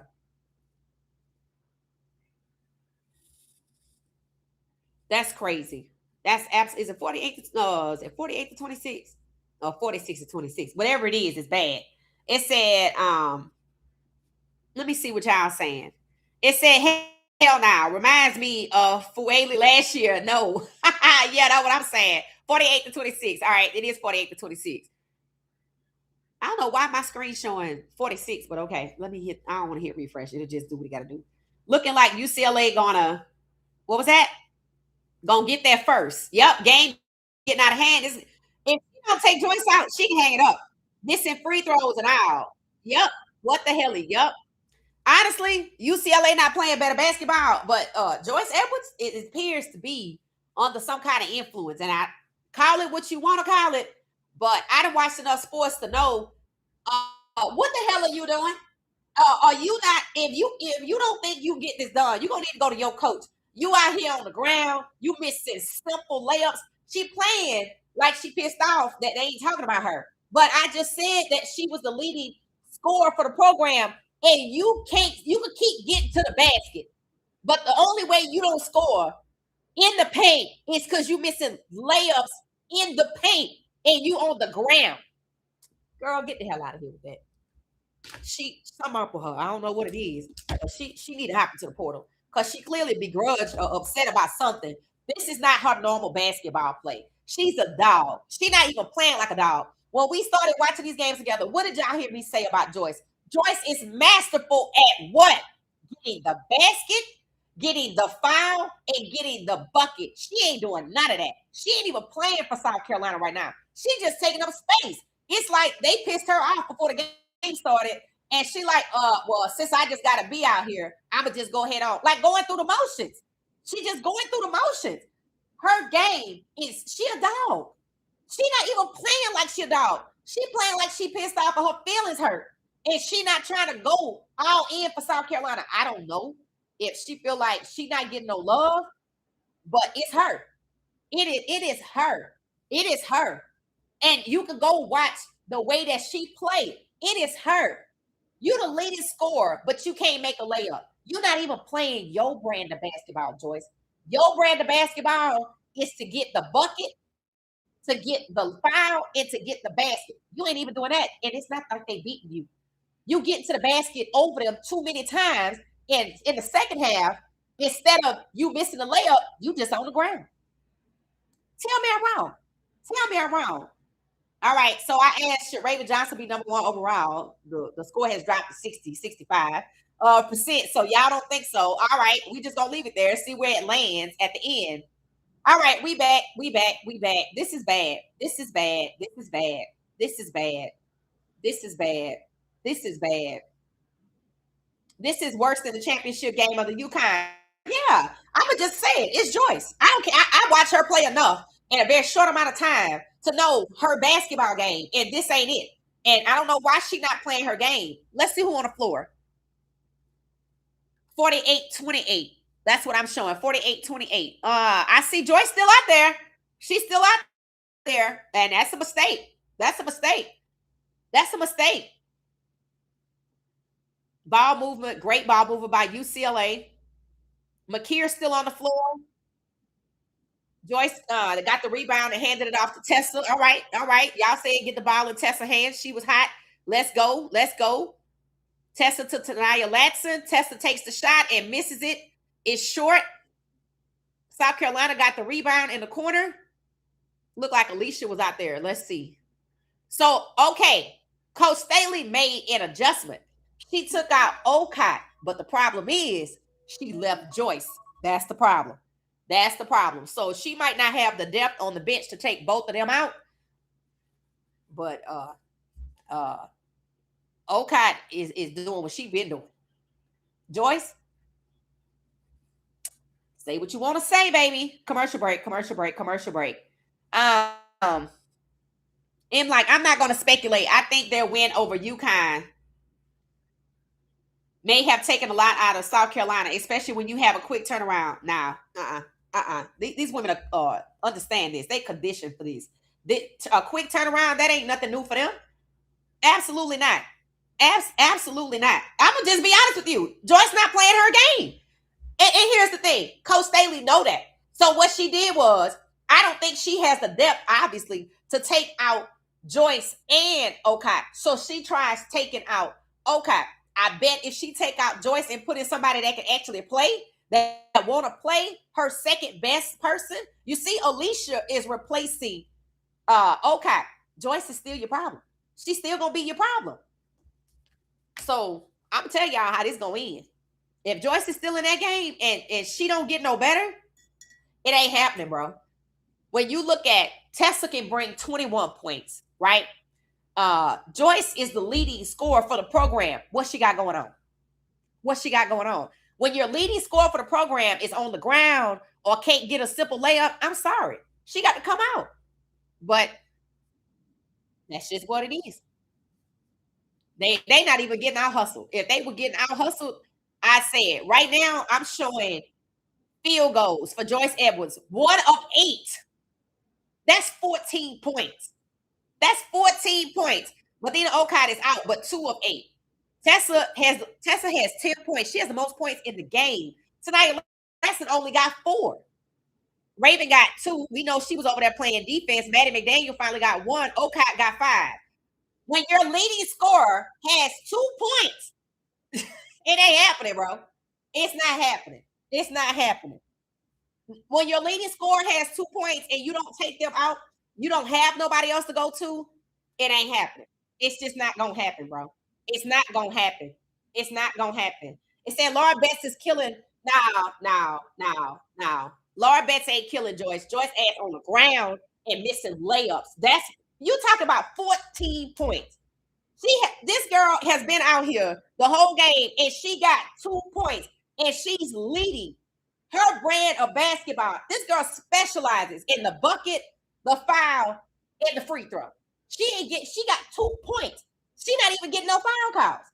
She's not even trying to. Instead, she can want to be on the ground. I'm telling y'all, it's her. It's her, bro. I know sports. It's her. When these players start being different like this at critical times, you got to side eye them. And the problem is because the team leans on her, Staley not taking her out. That's the mistake. Okay, doing what she been doing.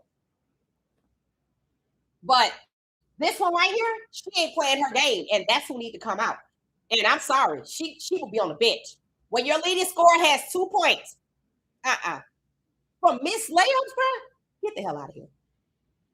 Get out of here. Like, you ain't gonna play in my face. She ain't gonna play in my face. Nope. She playing. I'm sorry. I am absolutely sorry. Nope. Now, UCLA ain't playing they best basketball, or if this is it, they should have lost already. There's no way that you can go in and go all in on UConn and come out here and get 2 points. These people not playing like that. You not playing basketball. If so, you might as well hang it up. Like, this crazy. 48-28, bro.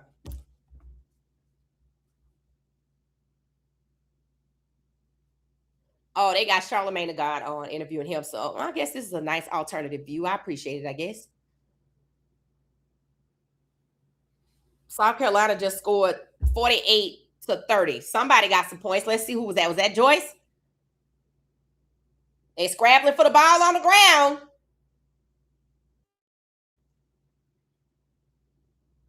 That was Raven, I think. Or was that Raven? Yeah, that was Raven. Raven is scrappy. I still say she should be number one overall. She's good. This girl has 3 rings. 3. She would have a 4th, but somebody might be in their feelings about it. I don't know. Teammate jealousy. I don't know.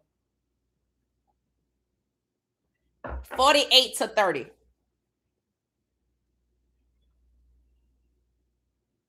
Tessa fires and misses the shot. Rebound by UCLA. Kiki Rice taking it back up to UCLA's end, slowing down the game. UCLA's strategy, just hold on. Just hold on, because we already got a lead. We don't want to mess it up. Kiki is passing. I think it's back. Yeah, just ball moving by UCLA. Tessa is still guarding Kiki Rice. Kiki pulls up to take the shot, and she makes it. The score is now, or did she miss it? She must have missed it. 48-30. And South Carolina just missed the layup. Alicia. She was right there. I'm like, nah. 48-30. Ball moving by UCLA.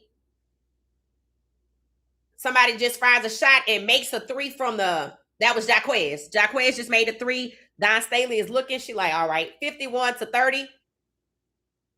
Tessa has the ball. Raven brought it up the court. Come on, Tessa. Tessa being double teamed. I think she just got a foul.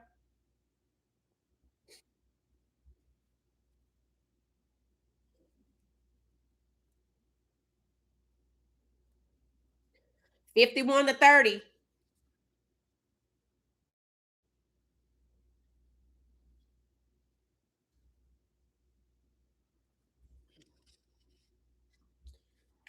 South Carolina 7, UCLA 15 in this quarter alone. Again, UConn versus South Carolina last year, lagging the whole way, starting with the third quarter. Just not good.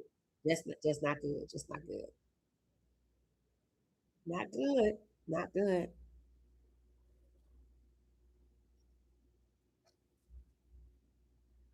Mm-hmm.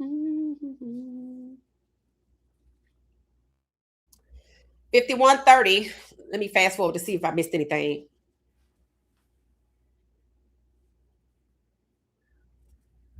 Man. Kiki Rice is at the line 51-30, 2 minutes 45 seconds in the third quarter. Again, South Carolina lagging the whole way through.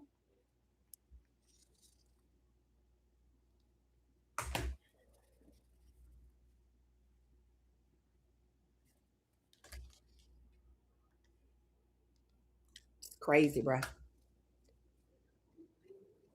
South Carolina gets the ball away, getting a little scrappy. McKeer gets down there and gets the ball. Did she get fouled? I think they fouled. Like she was getting ready to score. Joyce on the ground, holding her arm. Let's see. 52-30. So Joyce fell on the ground, got the ball, and handed it off to somebody else. But I think she might have sprained her arm a little bit. I think she might need to come out the game. This might be a good opportunity to take her out. I would, but hey, what the hell do I know? Joyce is basically showing that her arm is hurting. I think I would take her out. Don't miss this opportunity. When your leading scorer ain't the leading scorer tonight, and you behind by 22 points, and she holding on to her arm, signaling it's a problem, you got to take her out.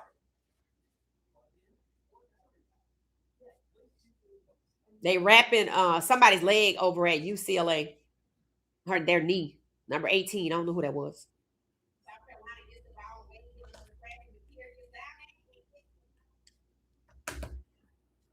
Whew.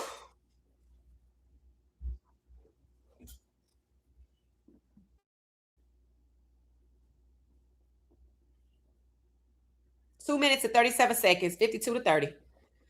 UCLA up. South Carolina, Alicia takes a shot and she misses it.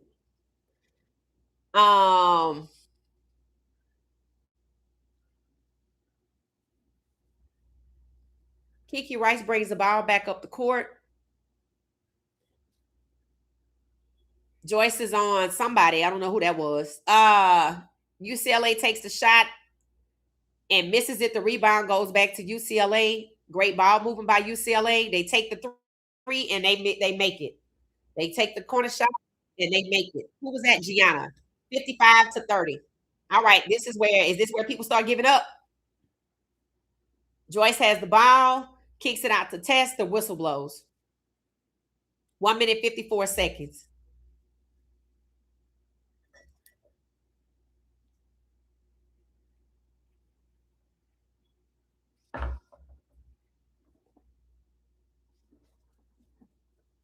Largest lead of the game. Mm-hmm. It's just a magical repeat of UConn versus South Carolina. Does this justify why Coach Don Staley was not nominated as Coach of the Year? The coach from UCLA is on the list, though. Gino is on the list. The coach from UT was on the list. And the coach from UVA was on the list. Let me know your thoughts. Kiki Rice is at the line again. Man, Coach Don Staley just got this look on her face, kind of like your mama when you know you're wrong. And I'm gonna talk to you later. Ain't nothing I can do about it right now. Try to keep herself composed. But we're gonna talk about this later. Yeah, that's what it's giving. I mean, it's like she like, okay, y'all know y'all not doing what you need to be doing. But I'm not finna show out of here. I'm not finna show out. This what you want. This what you want. I'm gonna get you later though. Kiki Rice makes it. The score is now 57-30. I don't know. I think I'd let the ball go to McKeer more than I would to Joyce because the leading scorer ain't the leading scorer tonight. She ain't it. I'm sorry. All right, McDaniel bringing it up the court.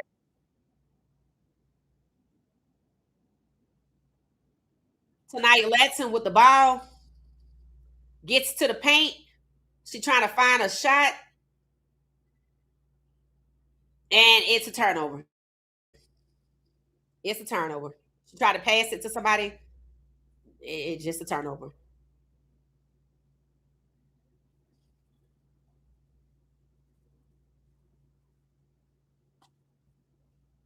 All right. McKeer is on whoever that is from UCLA.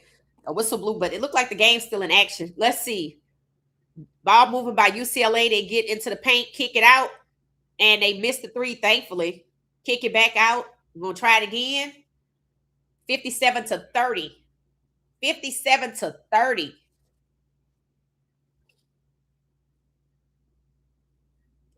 And they get to the basket and they just make it. They just make it. Alicia and Maddie was over there, but Maddie's short and Alicia, I don't know. The camera's showing on Joyce. I don't know. 59-30. Don Staley just looking. Second half turnovers. 8 for South Carolina and 2 for UCLA. I mean, that's how you lose a basketball game. So what does Coach Don Staley say now? 30-59. What does she say now? To my traditional telecast available on ABC. I ain't interested now. I ain't interested now. I paid for this one y'all gave me. So I'm gonna watch this one. I don't have a problem with it. They're doing good interviews, so we're gonna watch this part. We're gonna watch this one. All right, let me check the stats. Let me see what's happening. Why it's the timeout. South Carolina, Joyce Edwards. Either I need to refresh or she still got 2 points. I must need to refresh. Let me refresh. Because clearly she got more than 2 points. Joyce Edwards has 2 points. Medina Okot has 4. This can't be right. Let me check something else out. Tessa has 12. Tanaya has 4. Raven has 2. Maddie has 1. Alicia's still sitting at 0, and she's 0 or 2, and she's 0 or 1. And she got a turnover, a personal foul. Jeez. What we doing? Got McKeer. 5 points, 2 of 5, and 1 of 2. Your leading scorer got 2 points. Well, all right. Well, okay. Joyce looks off. I'm telling y'all, that's what it is. It's her. That's why y'all know how the camera. Y'all know when the camera people start pointing people out, they know what's going on. And I'm telling you, it's her. the mistake that Coach Staley made is not taking her out. You see, she took Adina Okot out, right? And put in Alicia, but that ain't helping. But it never helped before. The problem is she didn't take out Joyce. Joyce is the problem. Joyce and the cameraman knows it. It's her. And when she started pulling on her arm, she won't do the game. She didn't take her out. Joyce is the problem.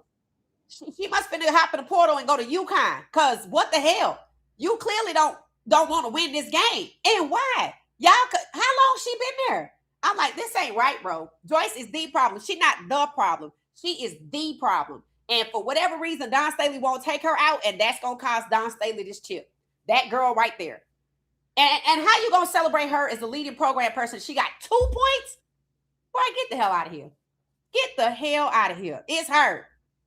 It's her. I wouldn't trust her for shit after this. It is her.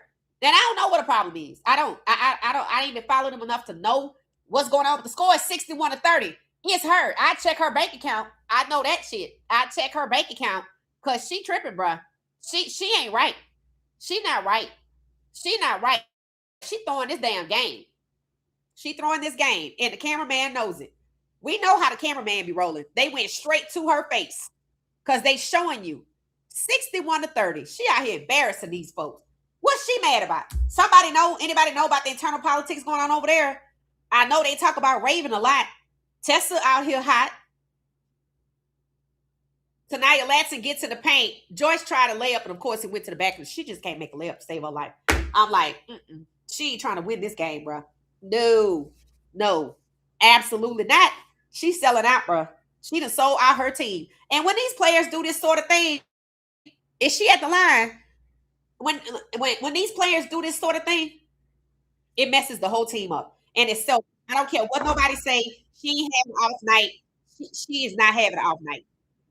And Don Staley trusts her too much. And that's going to be her flaw because that's what it is.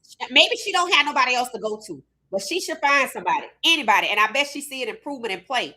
But that's an embarrassment. She got 3 points on the night. She got 9 rebounds and 3 assists. She got 3 points. 3 points. She doing the Trae Young. I don't want to shoot the ball. I want to pass it off to somebody else. That's what Trae Young did for 2 to 3 years, which is why I stopped watching the Rockets because they just kept letting him do it. And Coach Don said we need to take Joyce out this game. Her job ain't to assist with the ball; it's to shoot it. When you got more assists and missed layups, right? No, your job ain't to come out here to only assist. You can't make no layups. You just throwing. I even told y'all she was in the paint at the basket and kicked the ball out. No. What are you doing? Yeah, she sold out. A whole quarter left, right? Joyce is the problem. Yeah, she look off all right. She off. I'm like, you know what? I'm gonna just say it. In that locker room, it'd be me and her mixing it up, bro. We ain't come all this way for you to be out here tripping. It's you. What the hell is wrong with you? Like, see, that's a problem when you got one player that you believe in and they hijacking the game. I'm telling y'all, this is the Atlanta Falcons and Trae Young. And Coach Don Staley is doing exactly what was done in Atlanta. And y'all know they fired that coach in Atlanta? They fired Nate McMillan because he wanted to bench Trae Young. And they was like, no. And then Trae Young went on to be a menace even after they fired Nate McMillan. And they brought in Quinn Snyder and things was still trash until this trade happened. And now they have won the last 13 or 14 home games. They have played 21 games and won the last 19 because Trae Young was the problem. That's why I know it's Joyce.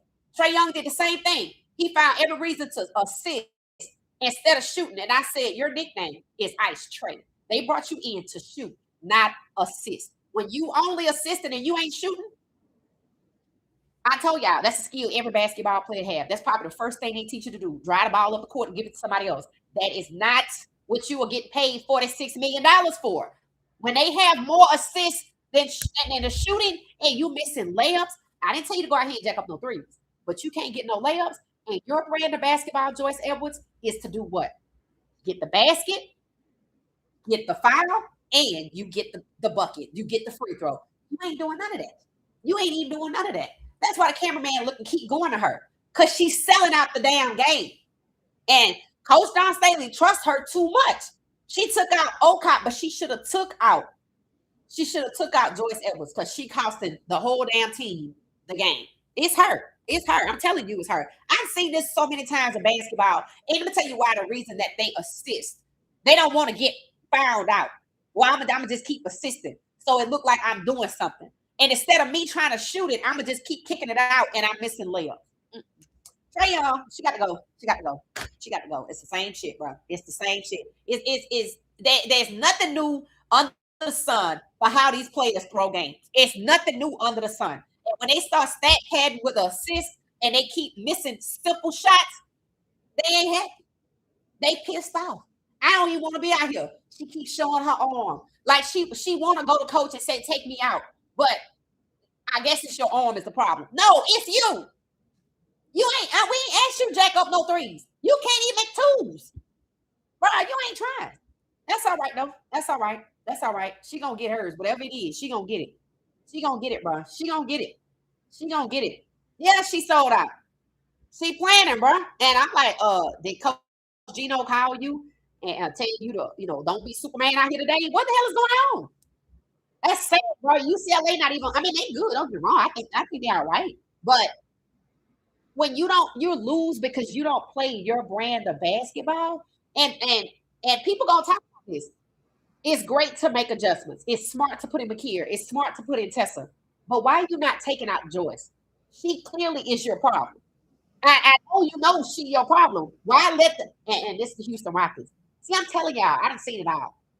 The Houston Rockets would let James Harden, I kid you not, get out there and screw up the game and not take him out because he's James Harden.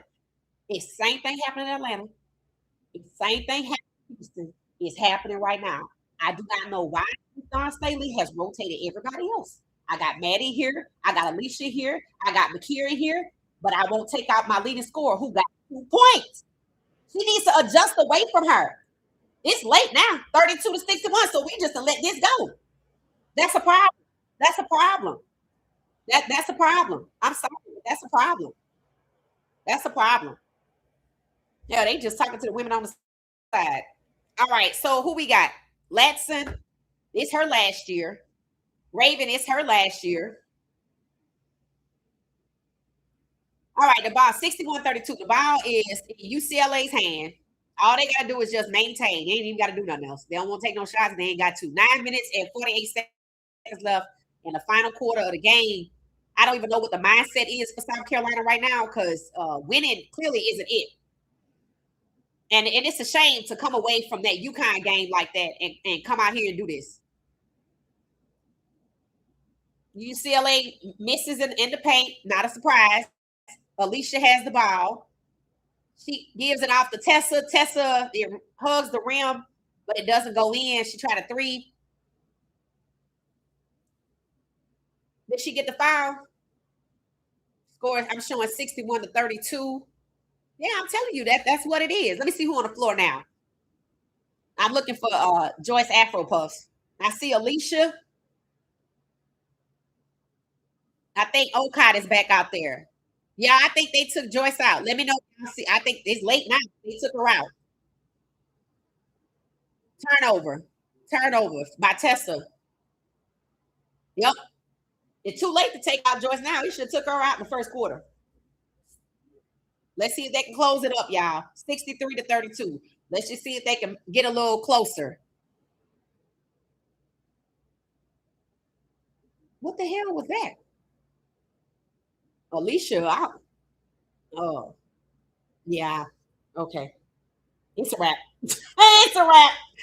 It's a wrap. It's a wrap, bro. It's a wrap. They discombobulated. It's a wrap, bro. It's a wrap. We just gonna see how bad of it ends. There ain't nothing else they can do because they ain't trying to do it. Yeah, they took Joyce out. They should have been took her out. Yeah, they should have been took her out. We sometimes forget a year ago, UCLA was humiliated by UConn in the Final Four. I ain't forget. I ain't forget. I know when people playing basketball and they trying to win, and I know when people selling out their team. And I was right. They should have been took Joyce out. It's too late now. They should have took her out in the first quarter. You can't be the program leading scorer with 2 points the whole damn way. If I mean, did she sell out in the UConn game, or was she? Maybe she wasn't even there. I don't know. But the point is, even the cameraman knew it's time for her to go. When the cameraman starts talking, you know what time it is. You know what time it is. This a wrap, bro. Because the rest of them playing like trash now. So, you know, maybe they feel defeated. 63-32. Maybe they feel defeated. I don't know. But I'm gonna tell you what, it's a wrap. She should have took Joyce out a long time ago. Nah, I ain't forget. I'm telling you, I know what's going on. She should have been took her out. All that her arm is a problem, and I'm like, she don't want to play. She don't want to play. She might need some Midol. I don't know. I don't know. And Alicia, I don't even know if she should be on the roster next year because I didn't see nothing. The time we've been sharing together, watching these people play, mm-mm. But maybe she don't have no choice there, and that's a shame. Now, what happened with the Fuele young lady? Why did she leave and go to UCLA? And that clearly went nowhere. 65-32. Number 8 for UCLA checking out.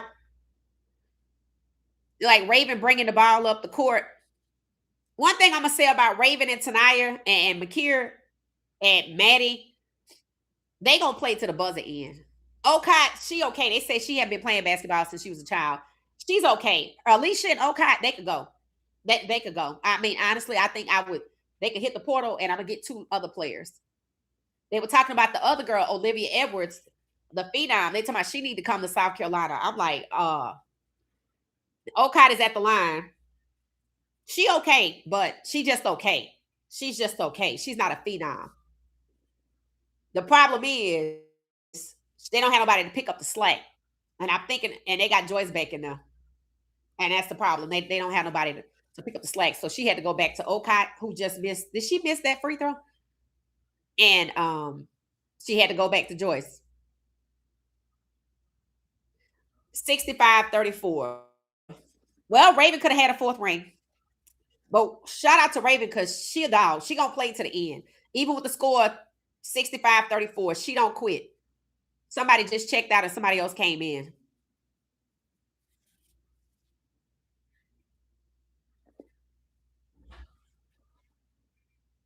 UCLA just got under the basket. Kiki Rice, was that her? Oh no, somebody else has scored. No, that was her. I hope I'm saying her name right. Kiki Rice. Yeah, that's her.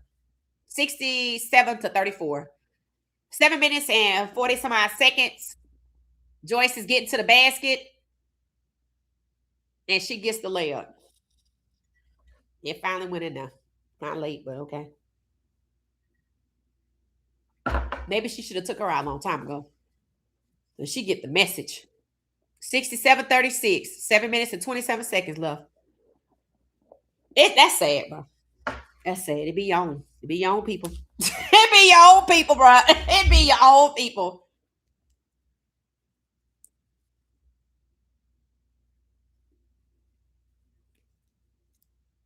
Joyce got the ball. Hands it off to Tessa.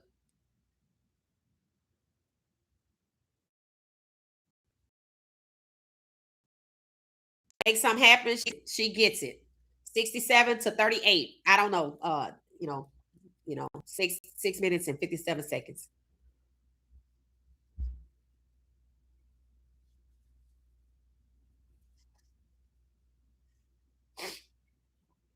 Oh, they interviewing Kalia Copper. I like this little alternative broadcast. Okay.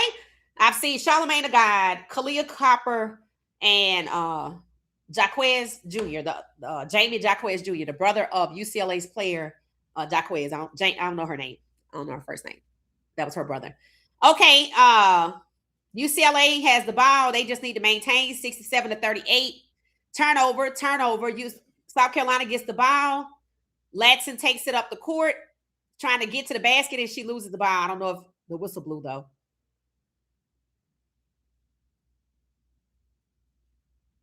Lauren Betts. 67-38. Mm-mm. All right. Jaquez coming out the game. I think that's her. Number 11. Yeah, she went to the side. I don't know if she's coming out the game, but they're doing a timeout. LSU, I mean, not LSU, Lord. UCLA just called a timeout. 67-38. Oh, they showing okay, they showing the broadcast with Kalia Copper. Okay, that's nice to have her on there. I like that. It's called Courtside at the Women's Championship. It's an alternative broadcast. It says traditional telecast available. Nah, I'm good, thank you. I'm good. I'm good. Let me check on y'all, see what's going on. Let me check on y'all, see what's going on. It said that was the word on the street. What's that? It said for Fuwaley, it was a big ego and wanted to be number one over Raven. Is that Joyce's problem? It said Joyce is back in. Damn. Yeah. Mm-hmm. It's a wrap. I don't know what the hell her problem is, but she got one. I know that. I know she got one, and that's all I need to know. Thank y'all for hitting the like button. I appreciate y'all. Yeah, that's sad. And you know what though?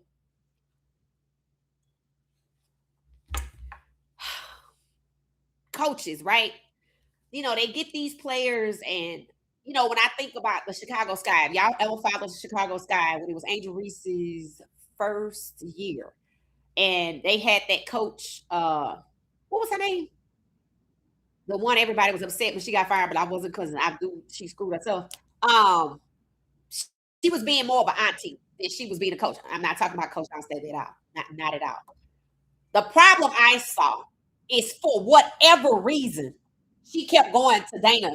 I forgot Dana's last name. She kept going to Dana, and Dana would eat up the lead. And I kept going. You do. It's like it was clockwork. And I just kept saying, this gonna cost you your job, and it cost her a job. And I get it. The organization is trash, and like the Browns clearly had their own agenda. See, that's one of the things that people have to think about when we watching these teams. These teams have agendas. The leagues have agendas. So I told y'all I was gonna tell y'all why they wanted UConn to win. They didn't just want UConn to win. They want UCLA to win too. But the broadcast is not prejudicial in my opinion. See, here's what's happening in basketball. Y'all remember the movie Beauty Shop when Queen Latifah got a salon and she was changing up everything, and they had these two girls that was working there, and they were supposed to be really good, and they wanted to leave. Mercedes and Portia, remember that?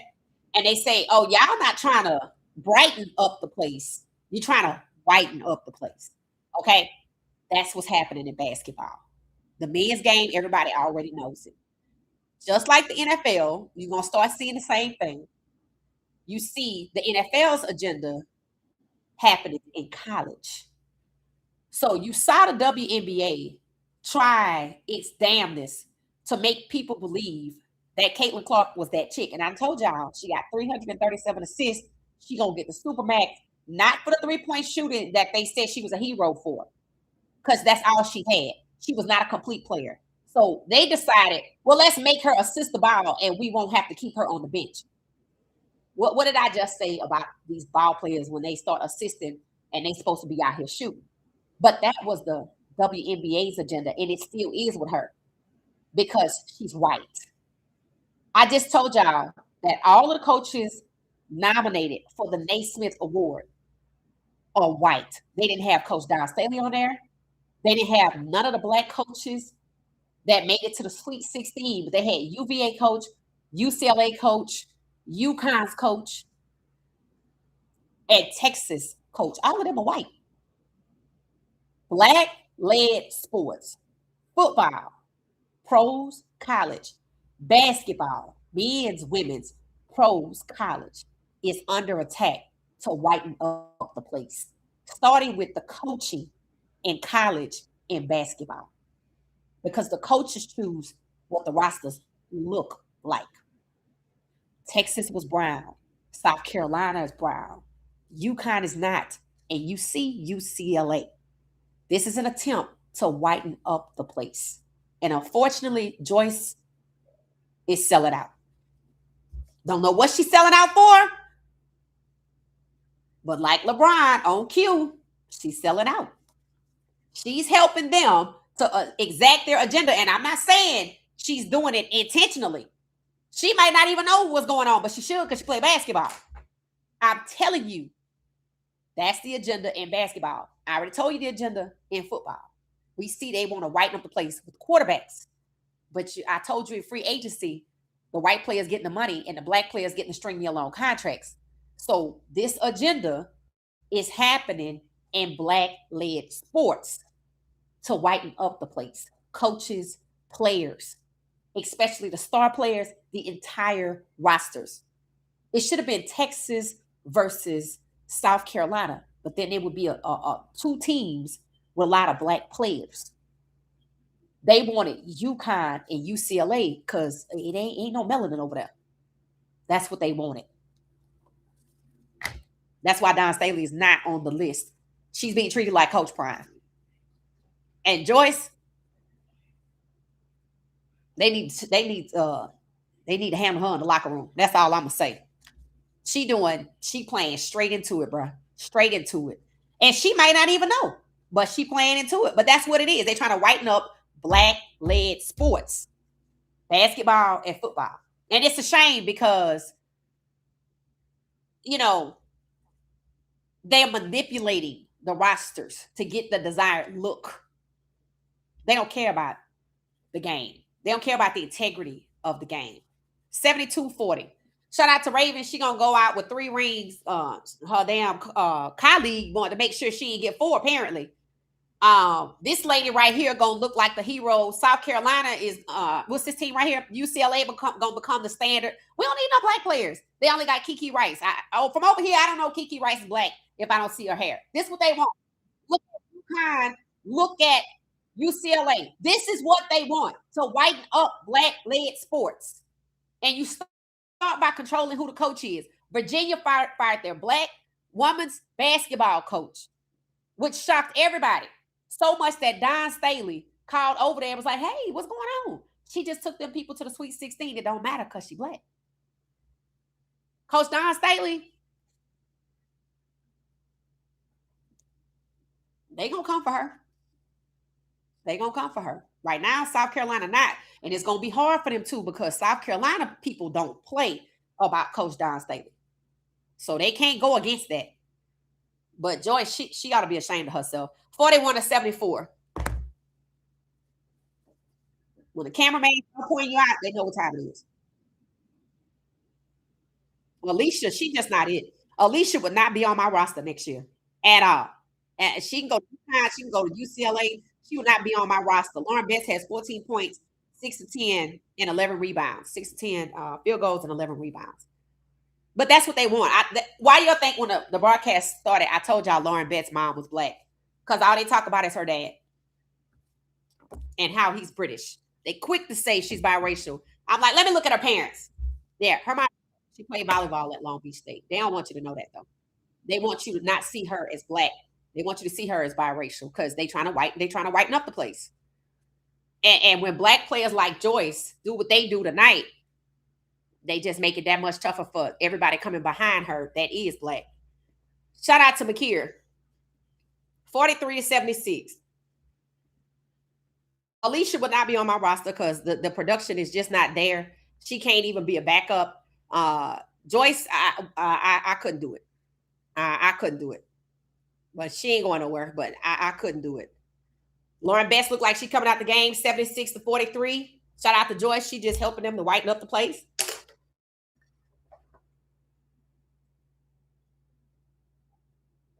We don't need these black players.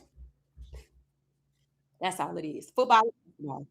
It said the agenda will always be an agenda. Please believe it. Facts. That's just what it is. That's just what it is. Shout out to y'all. Thank y'all for hanging out with us.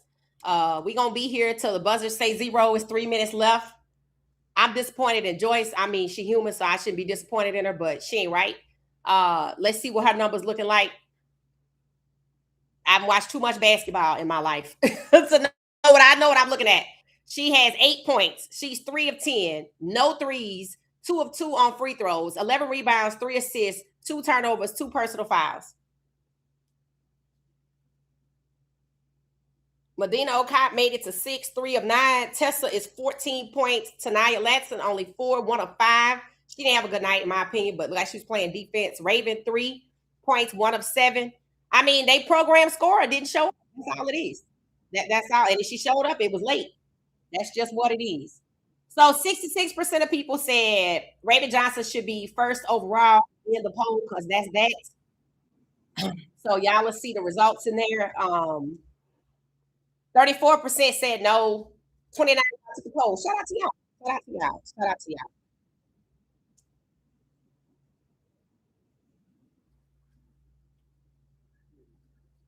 They just showing the families of the team. Oh, Jaquez. Yep. That's why they wanted UConn and UCLA. And y'all see how Gino treated Don.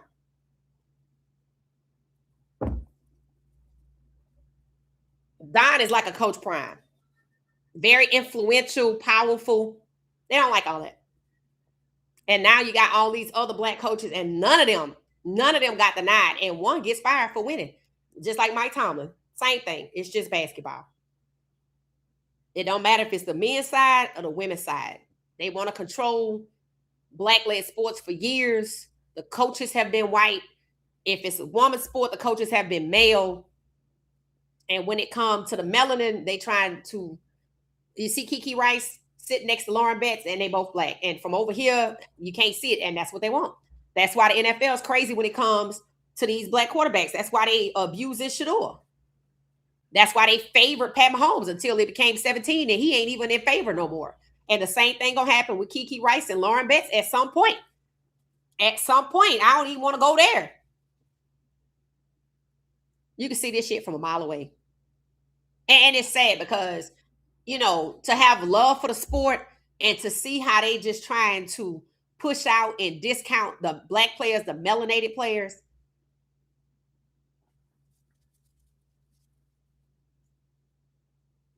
And the coach in Virginia that got fired, her surname is African and her hyphenated name is American. So she might be married to an American, but she's African. And a lot of people have been noticing that in basketball, 79-46, ain't no point talking about this, that in basketball, you know, they tend to go towards more the African side. And I'm like, at some point, that ain't gonna matter either.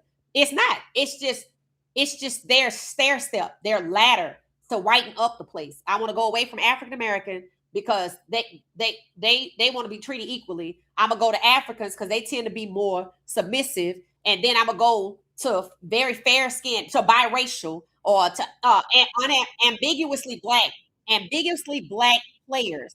So when I'm looking at the game, the optics is nobody's black.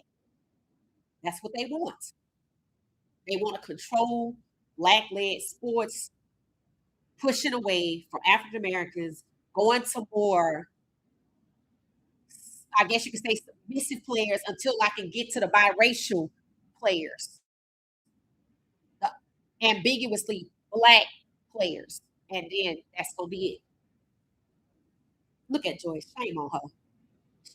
I don't even know why she looking like that. Like I said, Okai hadn't even been playing basketball 5 years. I don't think they said so. I wasn't expecting much out of her, and you see they rotated her out, but it was sticking with Joyce, and she ought to be ashamed of herself. 79-48, and this can't happen no more. And I don't know if she was around last year when they played UConn, but she wouldn't play for me. And Alicia, I'm sorry, she just not that player. And I hate that, maybe with the other girl leaving, that's what caused the problem. But she gonna need to build around McKeer, not Joyce. Build around McKeer. What do y'all think about that? For Coach Don Staley to build around McKeer. I think that's what needs to happen. 79-48 or something like that. It said, look at the NBA. Now, what I'm saying, and understand, Angel Reese ain't even ambiguously black. We know she black, and you see how they treat her versus Caitlin, because they want to go. Think about UConn. Think about Sarah Strong. Think about Ozzie Fudd. Why do you think they had Ozzie Fudd and Laura Betts coming out in the WBA first? They want to go with Paige Buckers, Ozzie Fudd, Laura Betts, and Sarah Strong. That's what they want the league to look like. So Aaliyah Boston, who they use to push Caitlin out the way, to make Caitlin come to the front by moving Aaliyah out the way, they're going to phase her out. She got too much melanin, but she don't see it. See, she didn't sell out. She gave up her spot because she wanted to be liked. I like Aaliyah Boston, but I hated that she did that. And she knew she was better than Caitlin, but she was okay with it because they let Caitlin work out with her on the TikTok. I'm like, girl, don't do that. And she did it. She did it. But the other one, Mitchell, she was like, I'm going to leave here. And you see they extended her. They saying they's going to send Raven to the Fever so they could drown her out. Let's see what happens. I don't know if I'm going to be watching they draft, but I'm sure we're going to analyze it and talk about it. But when I saw the top draft prospects, Laura Betts, some told me, go look up her family. And I was searching. I was like, let me just say her parents and just see, because they kept talking about her British dad. I'm like, this girl's black. But look at UCLA's roster. Look at UConn's roster. Then go look at UT's roster. Go look at South Carolina roster. And now they fired Virginia's coach. She's black. She can control what the roster going to look like. She's not going to shun the melanated players like the Aaliyah Boston. Joyce playing herself. Not saying she even know, but she playing herself with this. Because she melanated. They want to whiten up the roster in college so the WNBA don't have to get lambasted for doing what they did to Angel to get Caitlin over her. That's why they was coming in with Laura Betts and Ozzie Fudd, and they pushing up Sarah Strong and gave her the Naismith Award because she don't look black from a distance. This is about optics. This is the same thing with the NFL with these damn quarterbacks. Who the stars are on the team. And it ain't just the stars. They want their very short rosters to be ambiguously black or white or whatever. Just not melanated. That's what they trying to change. And they start in college so the WNBA don't get caught. They working together. Just like college football and NFL. It's the same thing. It's the same thing. They trying to change the dynamic of black-led sports. Aaliyah Boston, she's not foreign, is she? Is she? It don't matter what she is. Whatever she is, she playing herself because they coming for people that look just like her. Angel don't even look like her, but they coming for people that look like her. Joyce playing herself. She playing herself. See, Don Staley is getting players that's good. She don't care. She just wants you to be good. They don't want that. They want to do exactly to Don Staley what they trying to do to Coach Prime. Control who it is that's on your roster to control what it looks like because they have sat down and talked about this. This is the strategy in black-led sports, pros, college. Why you think they out here trying to control the NIL money? Because they trying to control who gets rich. So now that NIL is the thing and these players can make money, I want to whiten up the place. Football, basketball, pros, college, it's the same thing. The draft's going to go the same way. It's not about talent. Ozzie Fudge, she ain't even like that. Sarah Strong, she okay. But is she the best basketball player that she deserved to be that? No. They trying to control who all of the rewards go to. They trying to prove that you don't need black people to play these sports. They don't need to be black-led. So when LeBron talking about getting the Grizzlies, a black basketball team, to come over to Nashville like, I'm straight. I heard a man complaining about Nashville is being ruined. First, Dr. Dre came in. I don't even know what he was talking about. Then he mentioned somebody else. See, Nashville thought they was some kind of utopia over there. Then they started had a lot of people moving in from California. They didn't like that. They wanted to have their small town feel, which is people that look like them. So LeBron don't even know what the hell he talking about. But all he did was tell on himself. They didn't even want the WNBA in Nashville with Candace Parker, who played for Tennessee. And she looked like Angel Reese. And they like, we don't care. People underestimate just how racist these people are. And they underestimate how far they willing to go to whiten up the place. And that's that on that. Final score, 79-51. All right. So now that you know what it is, you got to look at it a little differently. And, you know, it just is what it is, right? I heard this lady say let me take this off. 79-51.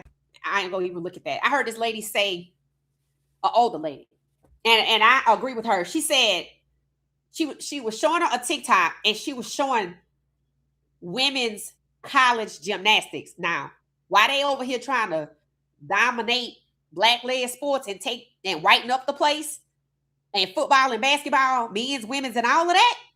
Because go look at what the NFL doing with flag football with women. And she showed women's gymnastics. See, if y'all don't know, black women are coming in like a wrecking ball in women's college gymnastics and these big conferences. They have taken over.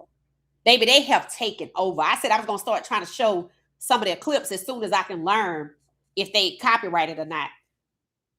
Morgan Price was at an HBCU. I think she was at Fisk. She was out there killing it.